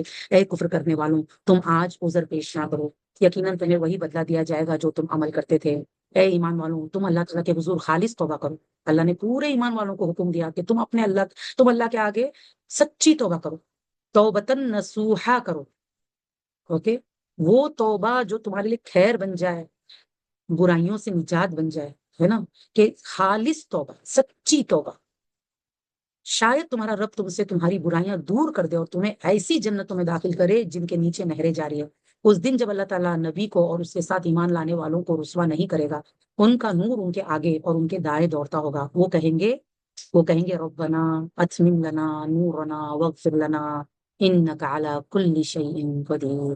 اے ہمارے رب، ہمارے لیے نور پورا کر اور ہماری مغفرت فرما، بے شک تو ہر چیز پر خوب قادر ہے۔ اور یہ پل صراط پہ ہوگا، کیونکہ پل صراط بہت ایسی جگہ ہے کہ وہاں پہ مطلب نور کی بھی ضرورت ہے، بہت اندھیرا ہے، اور بہت تلوار سے تیز اور بال سے باریک، کہ جو نافرمان اس پر جب چلے گا تو وہ کٹ کے نیچے گر جائے گا، اتنا مطلب ایسا، یعنی کہ وہ اتنا سلپری ہے پل صراط کہ وہ نیچے گر جائے گا، وہ پھسل جائے گا وہاں سے، ایسا ہے۔ تو اللہ سبحانہ تعالیٰ آپ دیکھیں سب کو ان کے ایمان کے مطابق نور دینے والا ہے، تو آج اپنے ایمان کو بڑھاؤ، اپنے نور کو بڑھاؤ آج دنیا میں، ایمان لا کے عملے صالح کر کے۔ نور کیسے بڑھے گا؟ جتنا ایمان پختہ ہوگا، جتنا یقین بڑھے گا، اور جتنا زیادہ عملے صالح کریں گے اور جتنا زیادہ گناہوں سے بچیں گے، جتنی زیادہ توبہ کریں گے، نور بڑھے گا۔ اور اللہ سے یہ دعا، اللہ تعالیٰ سے دعا ہے کہ اللہ تعالیٰ تو ہمیں توفیق دے کہ یہ دعا ہم پل صراط سے گزرتے وقت ہم یہ دعا مانگیں، کیونکہ اللہ بتا رہے ہیں کہ جو لوگ پل صراط پار کریں گے وہ یہ دعا پڑھ رہے ہوں گے پل صراط پہ، ربنا اتمم لنا نورنا واغفر لنا انک علی کل شیء قدیر۔ اور کیونکہ وہ بہت ہی خوفناک وقت ہوگا، بہت بڑا امتحان ہوگا پل صراط پار کرنا۔ اے نبی صلی اللہ علیہ وسلم، کفار اور منافقین سے جہاد کیجیے اور ان پر سختی کیجیے، اور ان کا ٹھکانہ جہنم ہے اور وہ برا ٹھکانہ ہے۔ کفر کرنے والوں کے لیے اللہ نے مثال بیان فرمائی ہے نوح علیہ السلام کی بیوی اور لوط علیہ السلام کی بیوی کی۔ دیکھو اگر تم کفر کرو گے، آپ دیکھیں کفر چاہے وہ ناشکریاں ہو، یعنی عملی کفر ہو، چاہے اعتقادی کفر، اوکے، اعتقادی کفر میں تو چلو وہ اعتقادی کفر والا ہمیشہ کے لیے جہنم رسید ہوگا، کہ جس میں اس نے اللہ کو نہیں مانا، اللہ کی نہیں مانا۔ اور ایک ہوتا ہے ناشکری والا کفر جس میں اللہ کو مانتے ہیں لیکن اللہ کی نہیں مانتا۔ تو سبحان اللہ. آپ دیکھیے اللہ تعالیٰ نوح علیہ السلام اور لوط علیہ السلام کی بیوی سے کافروں کو مثال دے رہے ہیں کہ وہ دونوں ہماری دو نیک بندوں کی کے تحت تھیں. اوکے. لیکن کیا ان کو کام آیا؟ لوگ کہتے ہیں نا کہ ہم کیا کریں، ہمارا ماحول ایسا ہے، ہمارا شوہر ایسے. آپ دیکھیے شوہر نیک ہو یا بد، قیامت کے روز جو چیز ہمیں کام آنے والی ہے وہ ایمان لا کے عمل صالح. بس ہم کسی کو دوش نہیں دے سکتے، کیونکہ یہ عورتیں نیک لوگوں کے ساتھ رہ کے بھی انہوں نے خراب کام کیے، امانت میں خیانت کیا. تو ان دونوں عورتوں نے ان کی خیانت کی. نیک بندوں کے نیچے تھیں وہ، لیکن دونوں نے کیا کیا؟ اپنے شوہر دونوں نے خیانت کی، اللہ کے ساتھ خیانت کیے، اپنے شوہر کے ساتھ خیانت کیے. تو جو خیانت کریں گے، خیانت کیا ہوتا ہے؟ آپ دیکھیں جب ہم لا الہ الا اللہ پڑھتے ہیں نا تو ہم اللہ سے وعدہ کرتے ہیں کہ اللہ اللہ تیرے سوا کوئی اور معبود حقیقی نہیں ہے، اور اے اللہ ہم تیری مانیں گے، تیرے جیسا تو چاہتا ہے ویسی زندگی جئیں گے. یہ وعدہ ہے لا الہ الا اللہ میں کہ اللہ تعالیٰ ہم تیری بندگی کے لیے پیدا کیے گئے ہیں تو ہم وہ مقصد پورا کریں گے. تو جب کوئی وعدہ نہیں نبھاتا نا، یہی خیانت ہوتا ہے. اوکے. پھر وہ خیانت ہر جگہ نظر آتی ہے. جو اللہ سے خیانت کرے نا، وہ خیانت پھر شوہر کے معاملے میں بھی نظر آئے گی، اور ہر کسی کے معاملے میں، حقوق اللہ، حقوق العباد، سب معاملے میں نظر آئے گی. تو یہ جو عورتیں تھیں اتنے نیک، ان کے شوہر تھے نبی. نوح علیہ السلام 950 سال تبلیغ کرے، اولو العزم نبی تھا. لوط علیہ السلام نے کتنا مطلب تبلیغ کیے. تو آپ دیکھیے لیکن ان کی عورتیں خیانت کر جہنم رسید ہوئی. پھر وہ دونوں رسول صلی اللہ علیہ وسلم ان دونوں عورتوں کو اللہ تعالیٰ کے عذاب سے بچانے میں کچھ کام نہ آئے. کسی کا خاندان، قبیلہ کام نہیں آنے والا. یہ بات یاد رکھنا. آج دنیا میں انسان فخر کرتا ہے، تمہیں پتا ہے میں کس کی بیٹی ہوں، تمہیں پتا ہے میرا خاندان کون ہے، تمہیں پتا ہے کہ میں کس شہر کو بلونگ کرتی ہوں. یہ سب کچھ نہیں کام آنے والا قیامت کے روز.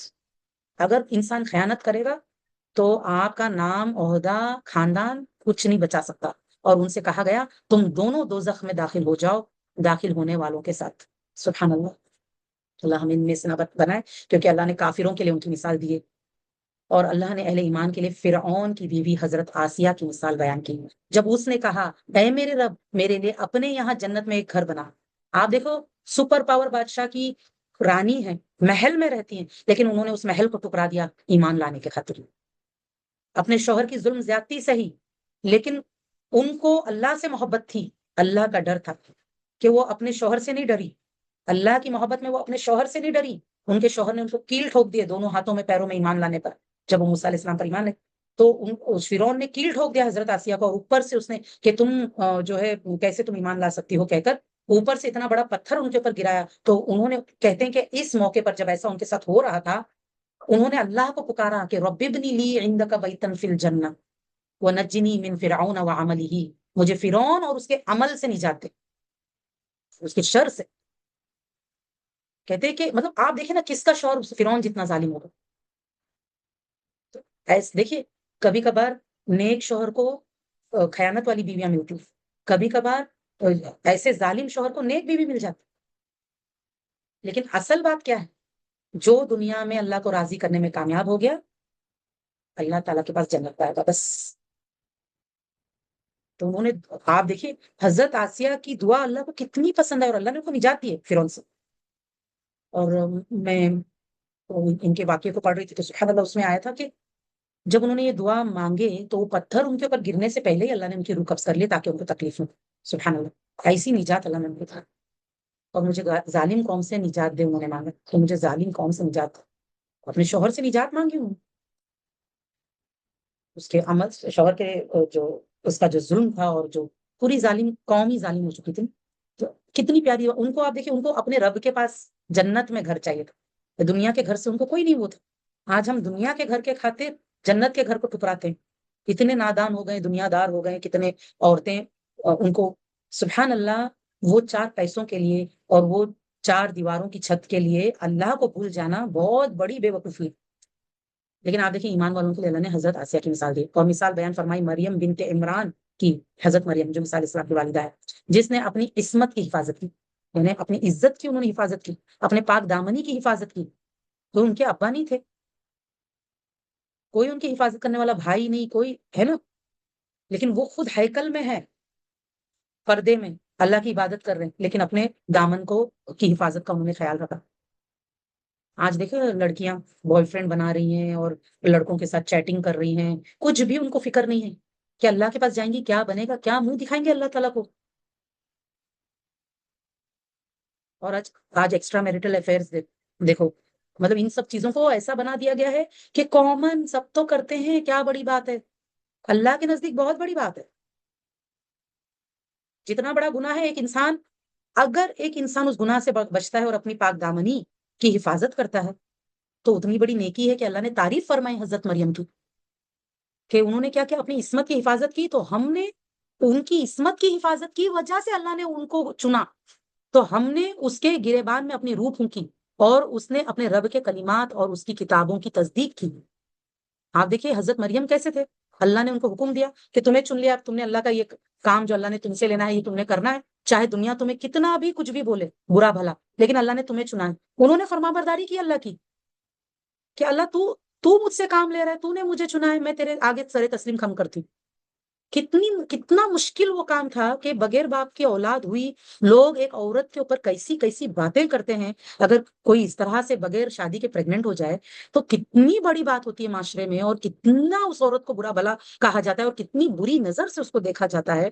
سبحان اللہ. لیکن اللہ کے حکم کے خاطر وہ پاک دامن عورت جو پوری زندگی اپنے دامن کی حفاظت کرتی رہی اور اللہ نے ان کو چنا اس کام کے لیے، تو اللہ کے آگے جھک گئی کہ اللہ تعالیٰ تیری مرضی، اللہ کی مرضی کے آگے اپنے آپ کو سپرد کر دیا. اور ہر وہ تکلیف جھیلی انہوں نے کہ جس میں لوگوں نے ان کے اوپر اتنی ان کے خلاف باتیں کی، لیکن اللہ نے بھی ان کی برات نازل کی. اللہ نے ان کا ساتھ دیا کہ عیسیٰ علیہ السلام کو گہوارے میں بولنے لگا. اس طرح معجزے ہو، اور اس نے اپنے رب کے کلمات اور اس کی کتابوں کی تصدیق کی. کیونکہ وہ آپ دیکھیے یہ پاور ہوتا ہے نا کہ جب ہم اللہ تعالیٰ جو حکم نازل فرمائے اس پہ راضی اور اس کی کتابوں پر عمل کرنے والے اس کو پڑھ کے سمجھ کے، تو اللہ ساتھ دیتا ہے. اور وہ فرما برداروں میں سے تھی. اللہ خود گواہی دے رہے ہیں کہ حضرت مریم اللہ کی فرما بردار تھی. اور ہم مسلمانوں کے لیے، ایمان والوں کے لیے، یہ دو عورتیں حضرت آسیہ اور حضرت مریم کو اللہ نے رول ماڈل بنائے عورتوں میں. اور کافروں کے لیے آپ دیکھیے نوح علیہ السلام اور لوط علیہ السلام کی بیوی کو رول ماڈل بنایا کہ وہ تمہاری رول ماڈل، اور یہ ہماری رول ماڈل، یہ دونوں. سبحان اللہ. سورہ ملک. بسم اللہ الرحمن الرحیم. اللہ کے نام سے شروع جو نہایت مہربان بہت رحم کرنے والا ہے. وہ ذات بڑی ہی بابرکت ہے جس کے ہاتھ میں بادشاہی ہے اور وہ ہر چیز پر خوب قادر ہے. وہ جس نے موت و حیات کو پیدا کیا تاکہ وہ تمہیں آزمائے کہ تم میں سے کون عمل میں زیادہ اچھا ہے. کس بات کی آزمائش ہو رہی ہے؟ کہ ہم میں سے کون احسن ہے عمل کے اعتبار سے، یعنی کون اپنا بیسٹ دے رہے ہیں. اپنے عمل میں بیسٹ دینے کا امتحان. آپ دیکھیں ہم تو کیا کرتے ہیں، جتنا ہوا اتنا کر کے ریلیکس ہو جاتے ہیں کہ ہم اتنا تو کر رہے ہیں نا، دوسرے تو اتنا بھی نہیں کر رہے. ایسا شیطان ہم کو یہ دھوکہ دیتا ہے. اللہ ہم سے جس چیز کا امتحان لے رہے وہ یہ نہیں کہ ہم عمل کر دیے، اللہ ہم سے اس چیز کا امتحان لے رہے ہیں کہ وہ عمل کتنا بیسٹ کر رہے ہو تم، کون بیسٹ کر کے لے کر آتا ہے.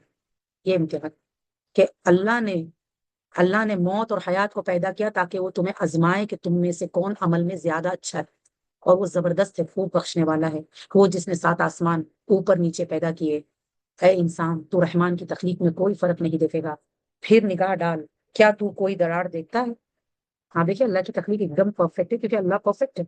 پھر بار بار نگاہ دوڑا، تیری نگاہ ذلیل و خوار ہو کر تیری طرف لوٹ آئے گی جبکہ وہ تھکی ماندی ہوگی. تھک جائے گا انسان، لیکن اللہ کی تخلیق میں کمی اور نقص نہیں نکال پائے گا. اور البتہ یقیناً ہم نے آسمانی دنیا کو چراغوں سے زینت دی ہے اور انہیں شیطانوں کو مار بھگانے کا ذریعہ بنایا ہے، اور ہم نے ان کے لیے بھڑکتی آگ کا عذاب تیار کر رکھا ہے. شیطانوں کو اب دیکھیے، آسمان کو اللہ نے ستاروں سے روشن کیا تو دیکھنے والوں کے لیے خوبصورتی بھی ہے اور شیطانوں کو مار بھگانے کا ذریعہ بھی ہے. اور شیطانوں کے لیے بھڑکتی، وہ تو دنیا کا عذاب ہے کہ شیطان کو جو ستارے ہیں وہ مار بھگاتے ہیں. اور آخرت کا عذاب جہنم کی آگ. اس میں صرف شیطان نہیں، ان کے فالوورز بھی جائیں گے. اور جن لوگوں نے اپنے رب سے کفر کیا یعنی شیطان کو فالو کر کے، ان کے لیے جہنم کا عذاب ہے اور وہ برا ٹھکانہ ہے. جب وہ اس میں ڈالے جائیں گے تو اس کی دہاڑ سنیں گے اور وہ جوش مار رہی ہوگی. سبحان اللہ. جہنم اتنے غصے میں ہوگی، اتنے غصے میں، اور ایسے گھور رہی ہوگی اور ایسے غصے سے دہاڑ رہی ہوگی جہنم کو دیکھ کر، اور اتنی اس کے اندر شور ہوگی کہ اللہ نے کیا بتایا کہ جب وہ اس میں ڈالے جائیں گے تو اس جہنم کی دہاڑ سنیں گے اور وہ جوش مار رہی ہوگی. قریب ہے کہ وہ غیظ و غضب سے پھٹ پڑے، اتنی غصے میں ہے. جہنم کا غصہ کیسا ہے کہ اس لیول کا غصہ ہے کہ قریب ہے کہ وہ غصے سے پھٹ جائے جب بھی کوئی گروہ اس میں ڈالا جائے گا. اس کے داروغے ان سے پوچھیں گے کیا تمہارے پاس کوئی ڈرانے والا نہیں آیا تھا؟ وہ کہیں گے کیوں نہیں، یقیناً ڈرانے والے ہمارے پاس آیا تھا، چنانچہ ہم نے اس ڈرانے والے کی تکذیب کی، اسے جھٹلایا اور ہم نے کہا کہ اللہ نے کسی پر کچھ بھی نہیں اتارا، تم تو بہت بڑی گمراہی میں ہو، ایسے بول دیا۔ اور وہ کہیں گے کاش ہم سنتے۔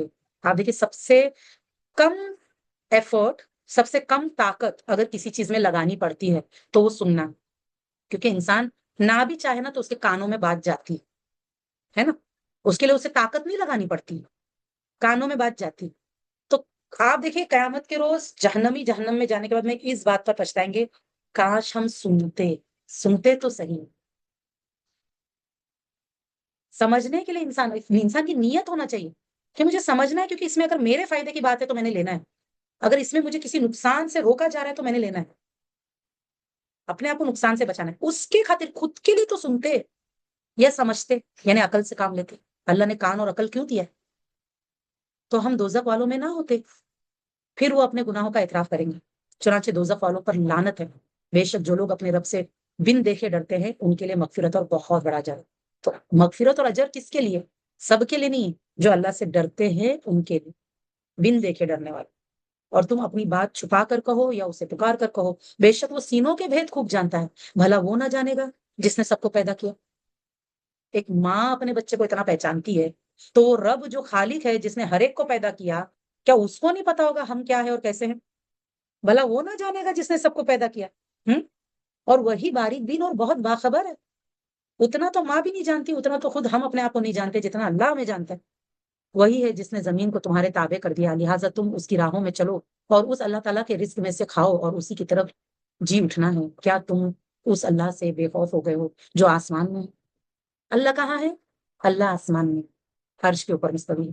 جو لوگ کہتے ہیں نا اللہ ہر جگہ ہے ذات کے اعتبار سے، ان کو یہ آیت پڑھنا چاہیے کہ اللہ نے خود کہا ہے کہ اللہ آسمان میں، ٹھیک ہے، اپنے مخلوق سے اوپر ہے اللہ۔ کیا تم اس اللہ سے بے خوف ہو گئے ہو جو آسمان میں ہے، یہ کہ وہ تمہیں زمین میں دھسا دے تو ناگہاں وہ لرزنے لگے، یا تم اس اللہ تعالیٰ سے بے خوف ہو گئے ہو جو آسمان میں ہے، یہ کہ تم پر پتھراؤ کرنے والی آندھی بھیجو، پھر جلد تم جان لوگو کہ میرا ڈرانا کیسا ہے۔ اور البتہ یقیناً تکذیب کر چکے وہ جو ان سے پہلے تھے، چنانچہ دیکھ لو میرا عذاب کیسا تھا۔ تو انسان اللہ سے بے خوف ہو کے نہیں جی سکتا، کیونکہ وہ اللہ بھلے اوپر ہے لیکن وہاں سے اللہ تعالیٰ ایسے حکم جاری کر سکتا ہے کہ انسانوں کو جو گناہ کر رہے ہیں، توبہ نہیں کر رہے ہیں، ان کو عذاب میں مبتلا کر سکتا ہے۔ تو انسان اللہ سے بنا ڈرے نہیں جی سکتا، انسان اللہ سے بے خوف ہو کر نہیں جی سکتا کہ جو چاہے کرے، کیونکہ اللہ پکڑنے پر قادر۔ کیا انہوں نے اپنے اوپر پر پھیلائے اور سکڑتے ہوئے پرندے نہیں دیکھے؟ انہیں اللہ رحمان کے سوا کوئی نہیں تھامتا، بے شک وہ ہر چیز کو دیکھ رہا ہے۔ اب دیکھیے اتنے سارے پرندے آسمان میں اور وہ مائگریشن بھی کر رہے ہوتے ہیں، ہر پرندے کو اللہ نے تھاما ہوا ہے اور اس کو اڑنے کی طاقت دیا ہے اللہ نے۔ بھلا ایسا کون ہے جو سوائے رحمان کے تمہاری فوج بن کر تمہاری مدد کرے؟ مطلب اللہ ایک طرف اور پوری فوج ایک طرف، وہ پوری فوج مل کے اللہ کا مقابلہ نہیں کر سکتی اور اللہ سے ہمیں بچا نہیں سکتی اگر ہم نے رحمان کو نہیں مانا اور رحمان کی نہیں مانے تو۔ کسی کے پاس ویسی فوج ہے ہی نہیں کہ جو اللہ کا مقابلہ کر سکے، یہ بات یاد رکھو۔ اللہ نے اسی لیے پوچھا ہے کہ ایسا بھلا بھلا ایسا کون ہے جو سوائے رحمان کے تمہاری فوج بن کر تمہاری مدد کرے؟ کافر تو نرے یعنی کہ ٹوٹلی دھوکے میں، دھوکے کے علاوہ کسی اور چیز میں نہیں۔ بھلا ایسا کون ہے جو تمہیں رزق دے اگر رحمان اپنا رزق روک لے؟ کوئی ہے؟ کوئی نہیں، کوئی نہیں، لیکن وہ سرکشی اور حق سے گریز پر اڑے ہوئے ہیں۔ بھلا جو شخص اندھا ہو کر اپنے چہرے کے بل چلتا ہو وہ زیادہ ہدایت یافتہ ہے یا وہ جو بالکل سیدھا ہو کر صراط مستقیم پر چلتا ہو؟ یعنی مسلمان صحیح ہے یا کافر؟ خود ہی سوچو نا، کہہ دیجئے وہی ہے جس نے تمہیں پیدا کیا اور تمہارے کان اور آنکھیں اور دل بنائے۔ سب سے زیادہ اس پر شکر ادا کرنا چاہیے، کیونکہ انسان چاہے جتنی بڑی بڑی بلڈنگیں بناتا ہے اور جتنی بڑی بڑی مشینز بناتا ہے اور اپنے آپ کو بہت بڑی چیز سمجھتا ہے کہ ہم چاند پہ پہنچ گئے، لیکن اگر وہ چاند پہ بھی پہنچا ہے نا تو وہ اللہ کی دی ہوئی آنکھ کان اور دل کی وجہ سے پہنچا۔ اگر اللہ یہ چیزیں نہ دیتا تو انسان کیا کر لیتا؟ کہہ دیجئے وہی ہے جس نے تمہیں زمین میں پھیلایا اور اسی کے حضور تم اکٹھا کیے جاؤ گے۔ اور وہ کافر کہتے ہیں کہ قیامت کا وعدہ کب پورا ہوگا اگر تم سچے ہو؟ کہہ دیجئے بے شک اس کا علم تو صرف اللہ کے پاس ہے اور بس میں تو واضح طور پر ڈرانے والا ہوں۔ پھر جب وہ اسے قریب دیکھیں گے تو کافروں کے چہرے بگڑ جائیں گے اور کہا جائے گا یہی ہے جو تم مانگتے تھے۔ کہہ دیجئے بھلا بتاؤ تو اللہ تعالیٰ خواہ مجھے اور ان کو جو میرے ساتھ ہے ہلاک کر دے یا ہم پر رحم کرے. تو کافروں کو دردناک عذاب سے کون پناہ دے گا؟ کیونکہ کافر لوگ فکر کر رہے تھے نبی صلی اللہ علیہ وسلم کی اور ایمان والوں کی کہ یہ لوگ تو بھٹک گئے، یہ لوگ تو بھٹک گئے. تو اللہ نے ان سے پوچھنے کے لیے کہا کہ تم ہماری فکر کر رہے ہو، اوکے چلو ہمارے اوپر اللہ تعالیٰ ہمارے ساتھ جو معاملہ کرے، تم جو کفر کر رہے ہو اللہ کا، تو اللہ کے عذاب سے تمہیں کون بچائے گا؟ اس کی فکر کرو، اپنی فکر کرو. کہہ دیجیے وہ رحمان ہے، ہم اس پر ایمان لائے اور اسی پر ہم نے توکل کیا، چنانچہ تم جلد جان لو گے کہ کون کھلی گمراہی میں. کیونکہ وہ لوگ کیا کہتے تھے مسلمانوں کو کہ یہ لوگ تو کھلی گمراہی میں. تو کہا کہ کوئی نہیں، انتظار کرو، ہم کو تو ہم رحمان کو مانتے، کیونکہ کفار اللہ کو مانتے تھے لیکن اللہ کا نام رحمان نہیں مانتے. کہہ دیجیے بھلا بتاؤ تو اگر تمہارا کنووں کا پانی گہرا ہو جائے، سوکھ جائے، تو تمہارے پاس نتھرا یعنی یہ جو صاف پینے کا جو پانی ہے کون لائے گا؟ ایک نعمت اگر اللہ چھین لینا، سب کچھ چھوڑ دو، صرف ایک نعمت پانی اللہ چھین لے انسان سے، انسان تھوڑے ہی دن میں پوری دنیا ختم ہو جائے گی. لیکن انسان سوچتا نہیں ہے نا، شکر نہیں کرتا. اللہ نے شکر کرنے کے لیے دل، آنکھ، کان دیے، لیکن آپ دیکھیے یہ جو آیا نا یہاں پر کہ کہہ دیجیے وہی ہے جس نے تمہیں پیدا کیا اور تمہارے کان اور آنکھیں اور دل بنائے. تم کم ہی شکر ادا کرتے ہو، کوالٹی میں بھی کم، کوانٹٹی میں بھی کم. اگلی سورہ قلم مکی سورت ہے. بسم اللہ الرحمن الرحیم. نون حروف مقطعات ہے. اللہ نے قلم کی قسم کھائے، قسم ہے قلم کی اور اس کی جو لکھتے ہیں، جو بھی وہ لکھتے ہیں. آپ دیکھیے جیسے اللہ نے حکم دیا تھا قلم کو لکھنے کا، تو اللہ کا جو علم ہے وہ اس نے لکھا، سب کی تقدیر ہے لوہے محفوظ میں. جیسے کہ رامن کاتبین ہیں، وہ ہمارے اعمال لکھ رہے ہیں، ہے نا. جیسے ہم قلم اٹھاتے ہیں تو کتابیں لکھتے ہیں یا کچھ بھی لکھتے ہیں. تو قلم بڑی زبردست، جیسے قلم کے بارے میں آتا ہے نا کہ یہ تلوار سے بھی بھاری ہے. Okay, pen can be mightier than the sword. اتنا بڑا کام کر سکتے ہیں. آپ دیکھیں قلم کے ذریعے سے لوگوں نے انقلاب لے کر آئے دنیا میں، ہے نا. سبحان اللہ، قلم کے ذریعے سے انسان نے علم سیکھا. قلم بہت بڑی نعمت ہے اللہ کی. اور آج لوگوں نے موبائل آنے کے بعد میں قلم کا استعمال چھوڑ دیا، اسی لیے لوگوں کے اندر ڈپریشن بڑھ گیا، لوگوں کی سمجھداری کم ہو گئی، کیونکہ لوگوں نے قلم استعمال کرنا چھوڑ دیا. اور ہمارے پاس میری جو کاؤنسلنگ جو میں لیتی ہوں لوگوں کی، تو اس میں لوگوں کو بہت لکھاتی ہوں کہ لکھو یہ چیز جو تمہارے ذہنوں میں آ رہا ہے، لکھو. تب تم کو پتا چلے گا کہ تمہارے ذہن میں جو کھچڑی بنی ہوئی ہے اس کا صاف نقشہ تمہارے لکھنے پر آئے گا کہ تم کہاں کھڑے اور تمہیں ایگزیکٹلی کیا چاہیے اور کیسے تم اس کو سالو کر سکتے ہو. لیکن آج لوگوں نے لکھنا چھوڑ دیا. آپ دیکھیں صرف شکر گزاری لکھنا شروع کریں گے نا، روز روز ہم شکر گزاری لکھیں، آپ دیکھیں آپ کی زندگی میں کیسا بدلاؤ آتا ہے. میں تو سبحان اللہ ہینڈ رائٹنگ انالسٹ بھی اللہ کے فضل و کرم سے ہوں. تو ابھی تھوڑے دن پہلے ایک بھائی کا ہینڈ رائٹنگ انالائز کیا اور پھر اس کے بعد میں ان کو بتایا کہ دیکھیے آپ کے کردار میں، آپ کے لکھاوٹ کے مطابق آپ کی جو پرسنالٹی ہے اس میں یہ باتیں پائی جاتی ہیں کہ آپ ایسے، اوکے آپ کی لکھاوٹ یہ بتا رہی ہے. باقی اللہ بہتر جانتا ہے کون کیسا ہے. وہ بھائی اتنے حیران ہو گئے، انہوں نے کہا آپ نے تو مجھے پکڑ لیا. سبحان اللہ. میں نے کہا میں نے نہیں پکڑا ہے، وہ آپ کی رائٹنگ نے پکڑا ہے. انسان سوچئے جیسی آپ سوچ رکھو گے نا ویسی لکھائی لکھو گے آپ. میں نے جب ہینڈ رائٹنگ انالیسس کے تعلیم حاصل کی نا، تب مجھے احساس ہوا کہ جب اللہ نے قلم کی قسم کھائی نا تو وہ اس کی پاور کیا ہے. آپ دیکھیں قلم کا پاور تو آپ لوگ آلریڈی جانتے ہو، لیکن آپ لوگوں کو ہو سکتا ہے یہ نہیں پتا تھا کہ جیسی آپ کا کردار ہوتا ہے نا، جیسی آپ کی سوچ ہوتی ہے ویسی آپ کی رائٹنگ آتی ہے. آپ کی رائٹنگ سے آپ کو پہچانا جا سکتا ہے کہ آپ سچ بول رہے، جھوٹ بول رہے، آپ کیسے ہو، کیا کر رہے ہو، سب. سبحان اللہ. آپ کے اندر کمیاں کیا ہیں، آپ کی طاقت کیا ہے، سب پتا چلتا ہے آپ کی لکھاوٹ سے. کیوں؟ کیونکہ اللہ نے نا یہ ہماری عقل سے، یہ جو برین اللہ نے دیا نا اس سے ہمارے ہاتھ کو جوڑ دیا. اور جب ہم لکھتے ہیں نا تو جو ہم خود بھی نہیں جانتے کہ میرے برین میں کیا چل رہا ہے، وہ میری لکھاوٹ بتا دے گی کہ اس کے برین میں کیا چل رہا ہے. سبحان اللہ. آپ دیکھو یہ جو جب کیا کہتے ہیں وہ آتا ہے نا ارتھ کوئک، تو وہ جو ریکٹر اسکیل ہوتا ہے وہ بتاتا ہے کہ کس کس میگنیٹیوڈ کا یہ آیا ہے، تو اس وقت وہ پین چلتی ہے. آپ نے دیکھا ہوگا ایون آپ دیکھیے جیسے یہ جو لائنز ہوتے ہیں، جب کسی کی ہارٹ بیٹ دیکھنا ہے تو وہ جو مشینیں لگتی ہے تو اس میں وہ لائن آتی ہے اوپر نیچے ہوتی ہے. یہ جو لائنیں ہوتی ہیں نا جو ہم قلم سے نکالتے ہیں، اوکے، اس لائن میں بھی بہت ساری باتیں ہوتی ہیں، لیکن ہم لوگ بڑا معمولی سمجھتے ہیں، ہم لوگ اس کو اتنا سیریس نہیں لیتے. تو اللہ نے قسم ہے قلم کی اور اس کی جو وہ لکھتے ہیں. یہاں پہ بیسکلی ہمارے جو نامہ اعمال تیار کر رہے ہیں کرامن کاتبین. اے نبی صلی اللہ علیہ وسلم، آپ اپنے رب کے فضل سے مجنون نہیں، اور بے شک آپ کے لیے البتہ بے انتہا اجر ہے، اور یقیناً آپ خلق عظیم پر ہیں. اللہ گواہی دے رہا ہے نبی صلی اللہ علیہ وسلم کے کیریکٹر کے بارے میں کہ آپ صلی اللہ علیہ وسلم کا جو کیریکٹر ہے، جو اخلاق ہے، وہ سب سے عظیم ہے، یعنی بڑا، بہت ہائی سٹینڈرڈ ہے. آج اگر ہم چاہتے ہیں کہ ہمارے کیریکٹر ہائی سٹینڈرڈ ہو، اس کے لیے ہمیں آپ صلی اللہ علیہ وسلم کی سنت کو اپنانا ہوگا. ہمارے پاس کوئی دوسرا راستہ نہیں. پھر جلد ہی آپ دیکھ لیں گے اور وہ کفار بھی دیکھ لیں گے کہ تم میں سے کون دیوانہ ہے. نعوذ باللہ، وہ آپ صلی اللہ علیہ وسلم کو کیا کیا کہتے تھے. نعوذ باللہ دیوانہ کہتے تھے، اور نعوذ باللہ شاعر کہتے تھے، نعوذ باللہ جھوٹا کہتے تھے، اور جادوگر کہتے تھے. نعوذ باللہ. اللہ تعالیٰ گواہی دے رہا ہے نبی صلی اللہ علیہ وسلم کے کیریکٹر کے بارے میں کہ آپ صلی اللہ علیہ وسلم خلق عظیم پر ہے. بے شک آپ کا رب ہی اسے بہتر جانتا ہے جو اس کی راہ سے بھٹکا، اور وہی بہتر جانتا ہے ہدایت پانے والوں کو. تو آپ تکذیب کرنے والوں کی اطاعت نہ کریں. وہ چاہتا ہے کہ آپ کچھ نرم پڑیں تو وہ بھی نرم پڑ جائیں. اوکے. آپ دیکھیں کفار کیا چاہتے تھے کہ نبی صلی اللہ علیہ وسلم کچھ کمپرومائز کرے، کچھ ڈھیلا پن دکھائے دین کے معاملے میں، تو وہ بھی ڈھیلے پڑ جائیں، وہ بھی کمپرومائز کریں، ہے نا. تو اللہ نے مسلمانوں کو منع کیا اس چیز سے کہ اسلام کے معاملے میں بالکل کمپرومائز نہیں، کیونکہ اگر ہم کمپرومائز کریں گے، ہم ڈھیلا پن دکھائیں گے اسلام کے معاملے میں، تو پوری دنیا ڈھیلی ہو جائے گی. پھر وہ اسلام کو وہ لوگ سیریس نہیں سمجھیں گے. ہم ویلیو نہیں دیں گے تو وہ بھی ویلیو نہیں دیں گے نا. اور آپ ہر قسمیں کھانے والے ذلیل کی بات نہ مانیں. اوکے.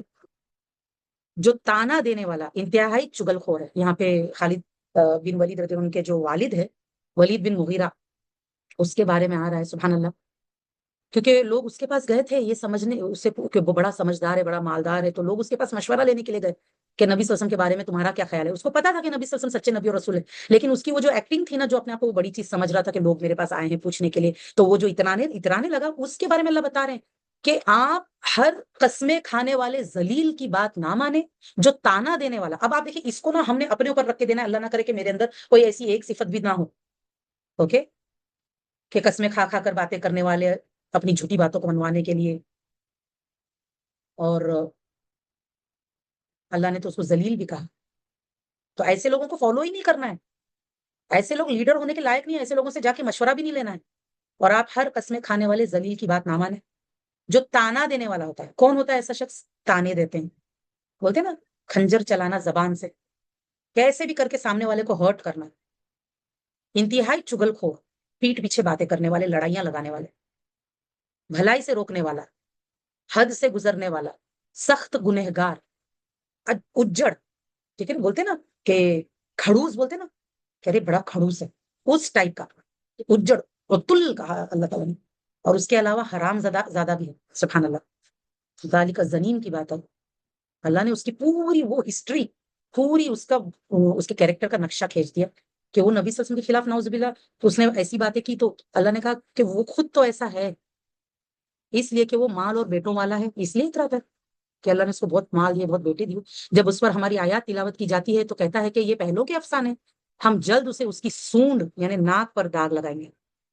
انسان کی ناک اس کی عزت کی نشانی ہوتی ہے نا. اللہ نے کہا اس کی ناک پہ چوٹ لگائے گا اللہ تعالیٰ. اس کی ناک، بولتے نا لوگ کیا کہتے ہیں، عزت جب چلی جاتی ہے میری ناک کٹ گئی، ہے نا. اللہ نے کیا کہا، اس کی یہ جو اتنا عزت کے لیے جو بڑا جھوٹی جو ایکٹنگ کر رہا تھا لوگوں کے سامنے اور نبی صلی اللہ علیہ وسلم کے خلاف باتیں کر رہا تھا، اللہ نے کہا بہت جلد اسے سونڈ پر داغ لگائیں گے. بے شک ہم نے انہیں آزمایا جیسے ہم نے باغ والوں کو آزمایا تھا. اس کے مال اولاد اس کے لیے آزمائش بن گئی. ٹھیک ہے. جیسے باغ والوں کو اللہ نے آزمایا تھا جب انہوں نے قسم کھائی کہ البتہ صبح ہوتے ہی اس کے پھل ضرور توڑ لیں گے، اور وہ انشاءاللہ نہیں کہہ رہے تھے. آپ دیکھیے، کیونکہ وہ اللہ کے لیے کر ہی نہیں رہے تھے، غلط کام کر رہے تھے، تو کیا انشاءاللہ بولیں گے. تو آپ کے رب کی طرف سے کوئی پھرنے والا عذاب اس باغ پر پھر گیا جب وہ سو رہے تھے. پھر وہ باغ کٹی کھیتی کی طرح ہو گیا. پھر صبح ہوتے ہی انہوں نے ایک دوسرے کو پکارا کہ تم اپنے کھیتی پر صبح سویرے چلو اگر تمہیں پھل توڑنا ہے. چنانچہ وہ چل پڑے اور آپس میں چپکے چپکے کہہ رہے تھے کہ آج تمہارے پاس باغ میں کوئی مسکین داخل نہ ہونے پائے. کیونکہ ان کے ابا بہت نیک تھے. وہ جب باغ کی کٹائی کرتے تھے تو غریبوں کو دیتے تھے، اس میں سے صدقہ خیرات کرتے تھے. تو انہوں نے کیا ڈیسائیڈ کیا کہ اتنا جلدی صبح سویرے چلو کہ کوئی مانگنے والا نہ آ جائے. اور وہ صبح سویرے یہ سوچ کر لپکتے لپکتے گئے کہ مطلب صبح سویرے یہ سوچ کر کہ ہم تو باغ کاٹ کے خود کے لیے سارا کچھ رکھ لیں گے، کسی کو بانٹیں گے نہیں، مطلب صدقہ خیرات نہیں کریں گے. جب وہ نکلے تو کہ وہ مسکینوں کو روکنے پر قادر ہے، یہ سوچ کر نکلے، اور وہ یہ سوچ کر نکلے کہ ہم مسکینوں کو آنے ہی نہیں دیں گے اور یہ سارا کچھ ہم ہی سمیٹ لیں گے۔ پھر جب انہوں نے باغ دیکھا تو کہا یقیناً ہم راہ بھول گئے۔ ان کو کیا لگا؟ شاید غلط ایڈریس پہ آ گئے، بعد میں ریئلائز ہوا نہیں انہی کا باغ ہے، برباد ہو چکا ہے۔ کل شام کو دیکھ کر گئے تھے، سوچا تھا صبح آ کے کاٹیں گے، نہیں بلکہ ہم تو محروم کر دیے گئے۔ ان کا بہترین کہنے لگا کیا میں نے تمہیں نہیں کہا تھا کہ تم تسبیح کیوں نہیں کرتے؟ اب آپ دیکھیے، اس بیچارے کا نقصان ہو گیا کیونکہ غلط لوگوں کے ساتھ تھا وہ، اس کے بھائی غلط تھے، اس نے سمجھایا، وہ نہیں آئے باتوں میں تو وہ انہی کے ساتھ رہا نا۔ انہوں نے کہا پاک ہے ہمارا رب، بے شک ہم ہی ظالم تھے، تب ایکسپٹ کیا، سبحان ربنا انا کنا ظالمین۔ پھر وہ ایک دوسرے کی طرف منہ کر کے ملامت کرنے لگے، ایک دوسرے کو بلیم کرنے لگے کہ تمہاری وجہ سے، تمہاری وجہ سے، اور کہنے لگے ہائے ہم پر افسوس، بے شک ہم ہی سرکش تھے۔ یہ بھی مانا، اپنی غلطی مانی، شاید ہمارا رب بدلے میں اس سے بہتر ہمیں دے، بے شک ہم اپنے رب کی طرف رغبت کرنے والے ہیں۔ اسی طرح ہوتا ہے عذاب، اور آخرت کا عذاب تو سب سے بڑا ہے، کاش وہ جان لیں۔ آپ دیکھیں دنیا میں اللہ چھوٹے عذابوں کے ذریعے سے انسانوں کو سدھرنے کا موقع دیتا ہے کہ دیکھو تم نے جو غلط نیت کی، تمہاری غلط نیت کی وجہ سے تم سے نعمت چھن گئی، سدھر جاؤ، آئندہ غلط نیت مت بنانا یا غلط کام مت کرنا۔ لیکن ایک انسان اگر اس کے باوجود نہ سدھرے تو وہ جو آخرت کا عذاب ہے نا، وہ تو بہت بڑا ہے۔ اب ان کے بارے میں یہ تو نہیں پتا کہ اللہ نے ان کو معاف کیا یا نہیں کیا، اگر انہوں نے سچی توبہ کی ہوگی تو اللہ نے ان کو معاف کر دیا ہوگا، بہرحال ان کا اور اللہ کا معاملہ ہے۔ لیکن ان کے قصے سے ہمارے لیے عبرت ہے، ٹھیک ہے؟ بے شک متقین کے لیے ان کے رب کے یہاں نعمت کے باغات ہیں۔ کیا پھر ہم مسلمانوں کو مجرموں کے برابر ٹھہرائیں گے؟ تمہیں کیا ہوا؟ تم کیسے فیصلے کرتے ہو؟ تمہیں لگتا ہے کہ مجرم بھی جنت جائیں گے؟ ایسا نہیں ہونے والا ہے۔ یا مومن جہنم چلے جائے گا؟ ایسا نہیں ہونے والا۔ کیا تمہارے پاس کوئی کتاب ہے جس میں تم پڑھ لیتے ہو کہ یقیناً تمہارے لیے اس کتاب میں تمہاری من مانی باتیں ہوں؟ ایسی کوئی کتاب ہے جہاں پہ تمہاری من مانی باتیں لکھی ہوئی؟ کیا تم نے ہم سے یوم قیامت تک پہنچنے والی قسمیں لی ہے کہ تمہارے لیے وہ ہوگا جو تم فیصلہ کرو گے، یعنی تم جو چوز کرو کہ مجھے جنت چاہیے تو تمہیں جنت مل جائے گی؟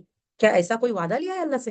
ان سے پوچھیے کہ ان میں سے یہ ساری چیزیں جو اللہ نے پوچھے ہیں نا اوپر کی آیتوں میں، ان میں سے کون اس کا ذمہ لیتا ہے؟ اوکے، اب آپ دیکھیں کون ہے جو ذمہ لے کہ ہاں بھائی تم جنت ہی جاؤ گے بھلے تم کفر کرو، ایسی ذمہ داری لینے والا ہے کون؟ کس کی باتوں میں تم آ رہے ہو؟ کس کے ساتھ جا کے جو تم مشورہ کر رہے ہو تو کیا وہ ذمہ لے سکتا ہے کوئی ذمہ لینے والا؟ ان سے پوچھیے کہ ان میں سے کون اس کا ذمہ لیتا ہے کہ ہاں بھائی تم کفر کرو پھر بھی تم جنت جاؤ گے؟ کیا ان کی کوئی شریک ہے؟ تو چاہیے کہ وہ اپنے شریک لے آئے اگر وہ سچے ہیں۔ جس دن پنڈلی کھول دی جائے گی اور انہیں سجدے کے لیے، پنڈلی کھول دی جائے گی اور ان کو سجدے کے لیے بلایا جائے گا تو وہ سجدہ نہ کر سکیں گے۔ آپ دیکھیں سبحان اللہ سبحان اللہ، یہ قیامت کے دن کے بارے میں ہے کہ قیامت کا ایک، جس طرح پلسرات امتحان، جس طرح نامہ اعمال اور میزان امتحان ہے، اسی طرح اللہ تعالیٰ کا جو پنڈلی کھولنا ہے وہ بھی ایک امتحان ہے کہ اللہ تعالیٰ اپنے پنڈلی سے پردہ ہٹائے گا تو سارے لوگ جو دنیا میں سجدہ کرتے تھے وہاں بھی سجدہ کریں گے، لیکن منافق کی پیٹھ اکڑ جائے گی، وہ سجدہ نہیں کر پائیں گے۔ سبحان اللہ، اللہ نے کہا نا کہ جب اللہ سجدے کے لیے بلائے گا، یہ بھی ایک بہت بڑا امتحان ہے قیامت کے حشر کے میدان کا۔ اللہ تعالیٰ ہمیں اس دن سجدہ کرنے والوں میں بنا میرے مالک، آمین یا رب۔ لیکن اس کے لیے آج ہمیں دنیا میں سجدے کرنے ہوں گے، ان کی نظریں جھکی ہوگی، ان پر ذلت چھا رہی ہوگی، کیوں؟ کیونکہ وہ سجدہ نہیں کر پائیں گے نا۔ اور تحقیق دنیا میں انہیں سجدے کے لیے بلایا جاتا تھا، نماز کے لیے بلایا جاتا تھا، جبکہ وہ صحیح سالم تھے لیکن آتے نہیں تھے نماز کو۔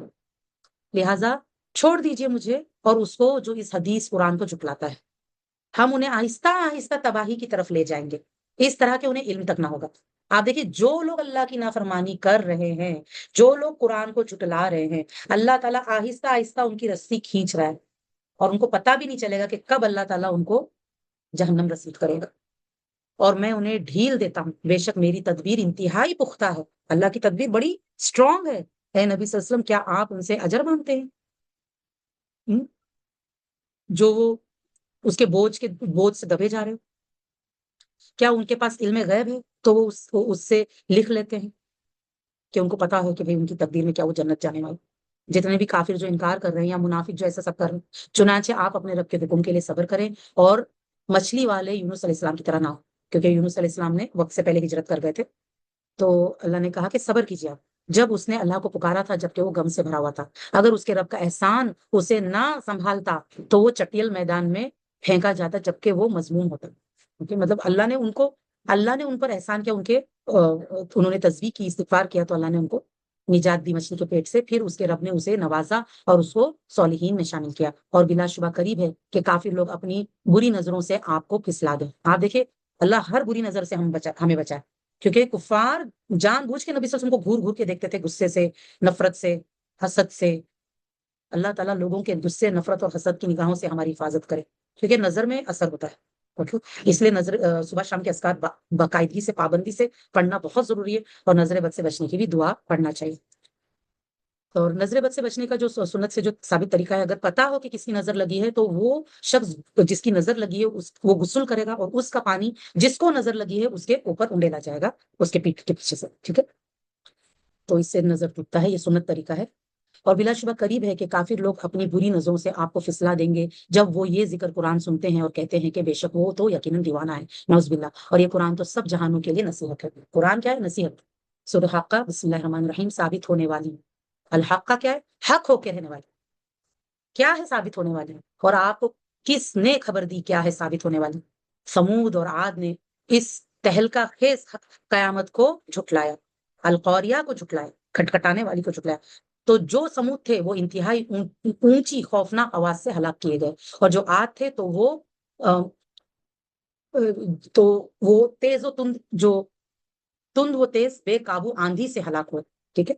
ایسی ہوا سے جو بہت تیز تھی، اور 8 دن اور یہ 7 راتیں وہ چڑھی نا، اللہ نے اسے ان پر 7 راتیں اور 8 دن جڑ کاٹنے، فنا کرنے کے لیے مسلط رکھا، کہ ایک ایک کو، کیونکہ وہ لوگ بہت لمبے چوڑے لوگ تھے نا، ان جیسے مطلب جسمانی طاقت والے کوئی نہیں تھے، تو ایسی ہوا بھیجے کہ جیسے کہ جو تنکا کیسے اڑتا ہے ویسے وہ ان طاقتور لوگوں کو وہ ہوا اڑاتی تھی اور پٹکتی تھی، اور یہ ایسے پھوٹتے تھے جیسے کلنگڑ پھوٹتا ہے اوپر سے پٹکنے پر۔ سبحان اللہ، کہ اللہ تعالیٰ نے اسے ان پر 7 راتیں اور 8 دن جڑ کاٹنے کے لیے مسلط رکھا، پھر آپ اس قوم کو پچھاڑے یعنی ہلاک کیے ہوئے دیکھتے ہو، گویا وہ کھجور کے کھوکھلے تنے ہوں۔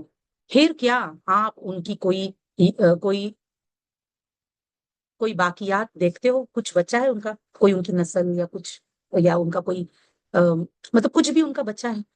سبحان اللہ، اللہ تعالیٰ پوچھ رہے ہیں کچھ باقیات دیکھتے ہو کہ کیا باقی؟ اور فرعون اور جو اس سے پہلے تھے اور الٹائی گئی بستیوں والے گناہ کرتے تھے، پھر انہوں نے اپنے رب کے رسول کی نافرمانی کی، تو اس رب نے انہیں نہایت سخت گرفت میں لے لیا۔ بے شک جب پانی میں طغیانی آئی تو ہم نے تمہیں بہتی ناؤ میں سوار کیا، نوح علیہ السلام کے واقعے میں، کیونکہ ہم ان کی اولاد ہیں، تاکہ ہم تمہارے لیے اس فعل کو نصیحت بنا دے، اور تاکہ یاد رکھنے والے کان اسے یاد رکھیں۔ اللہ نے کیوں اسے نصیحت بنایا، نوح علیہ السلام کی کشتی کو؟ کہ ہمیں یاد رہے کہ دیکھو ہم جن کی اولاد ہے نا، ہم جو بچے، ہمارے وہ جو باپ دادا جو کشتی میں سوار ہوئے، انہوں نے کتنی تکلیفیں دیکھی ہوگی نا ایمان لا کر، کہ ان کی قوم کو کتنا ستائی ہوگی، لیکن وہ ایمان پہ ڈٹے رہے۔ اتنی بڑی قربانی دینے والے باپ دادا ہمارے، جن کو اللہ نے نجات دی کشتی میں، اور ہم کیا کر رہے ہیں؟ اور ہم کو ڈرنا چاہیے کہ جس طرح اللہ اگر پوری قوم نوح کو ہلاک کر سکتا ہے پانی کے ذریعے سے، تو ہم اور آپ کیا چیز؟ تو ایسے کان چاہیے۔ دیکھیے برتن جو ہوتا ہے نا، برتن کیا کرتا ہے جب ہم اس میں کچھ ڈالتے ہیں تو وہ چیز کو اندر لے لیتا ہے، برتن ہے نا۔ اب برتن جتنا بڑا ہو اتنی زیادہ چیز اس کے اندر آئے گی۔ اب اللہ تعالیٰ ہم سے کہہ رہے کہ تمہارے پاس ایسے کان ہونے چاہیے، ہمارے کان کے برتن اتنے بڑے ہونے چاہیے نا، کہ سارا قرآن اس کے اندر جائے، باہر نہ نکلے، اس کو ہم قبول کریں، اس پر عمل کریں، نصیحت پکڑے۔ پھر جب سور میں ایک ہی بار پھونک ماری جائے گی، یعنی بیسکلی آپ دیکھیں غور سے سننے والوں کو ہی نصیحت ملتا ہے، جو واقعی نصیحت کے لیے سنتے ہیں۔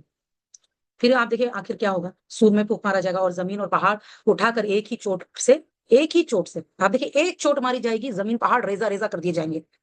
تو اس دن واقع ہونے والی قیامت واقع ہو جائے گی، جو ہونے والی واقع ہونے والی ہے وہ آپ دیکھیے، یہ واقعہ ہو کے رہنے والا ہے، وہ اللہ نے بتا دیا ہے۔ اور آسمان پھٹ جائے گا تو وہ اس دن بودا ہوگا، اور فرشتے اس کے کناروں پر ہوں گے، اور اس دن 8 فرشتے آپ کے رب کا عرش اپنے اوپر اٹھائے ہوں گے۔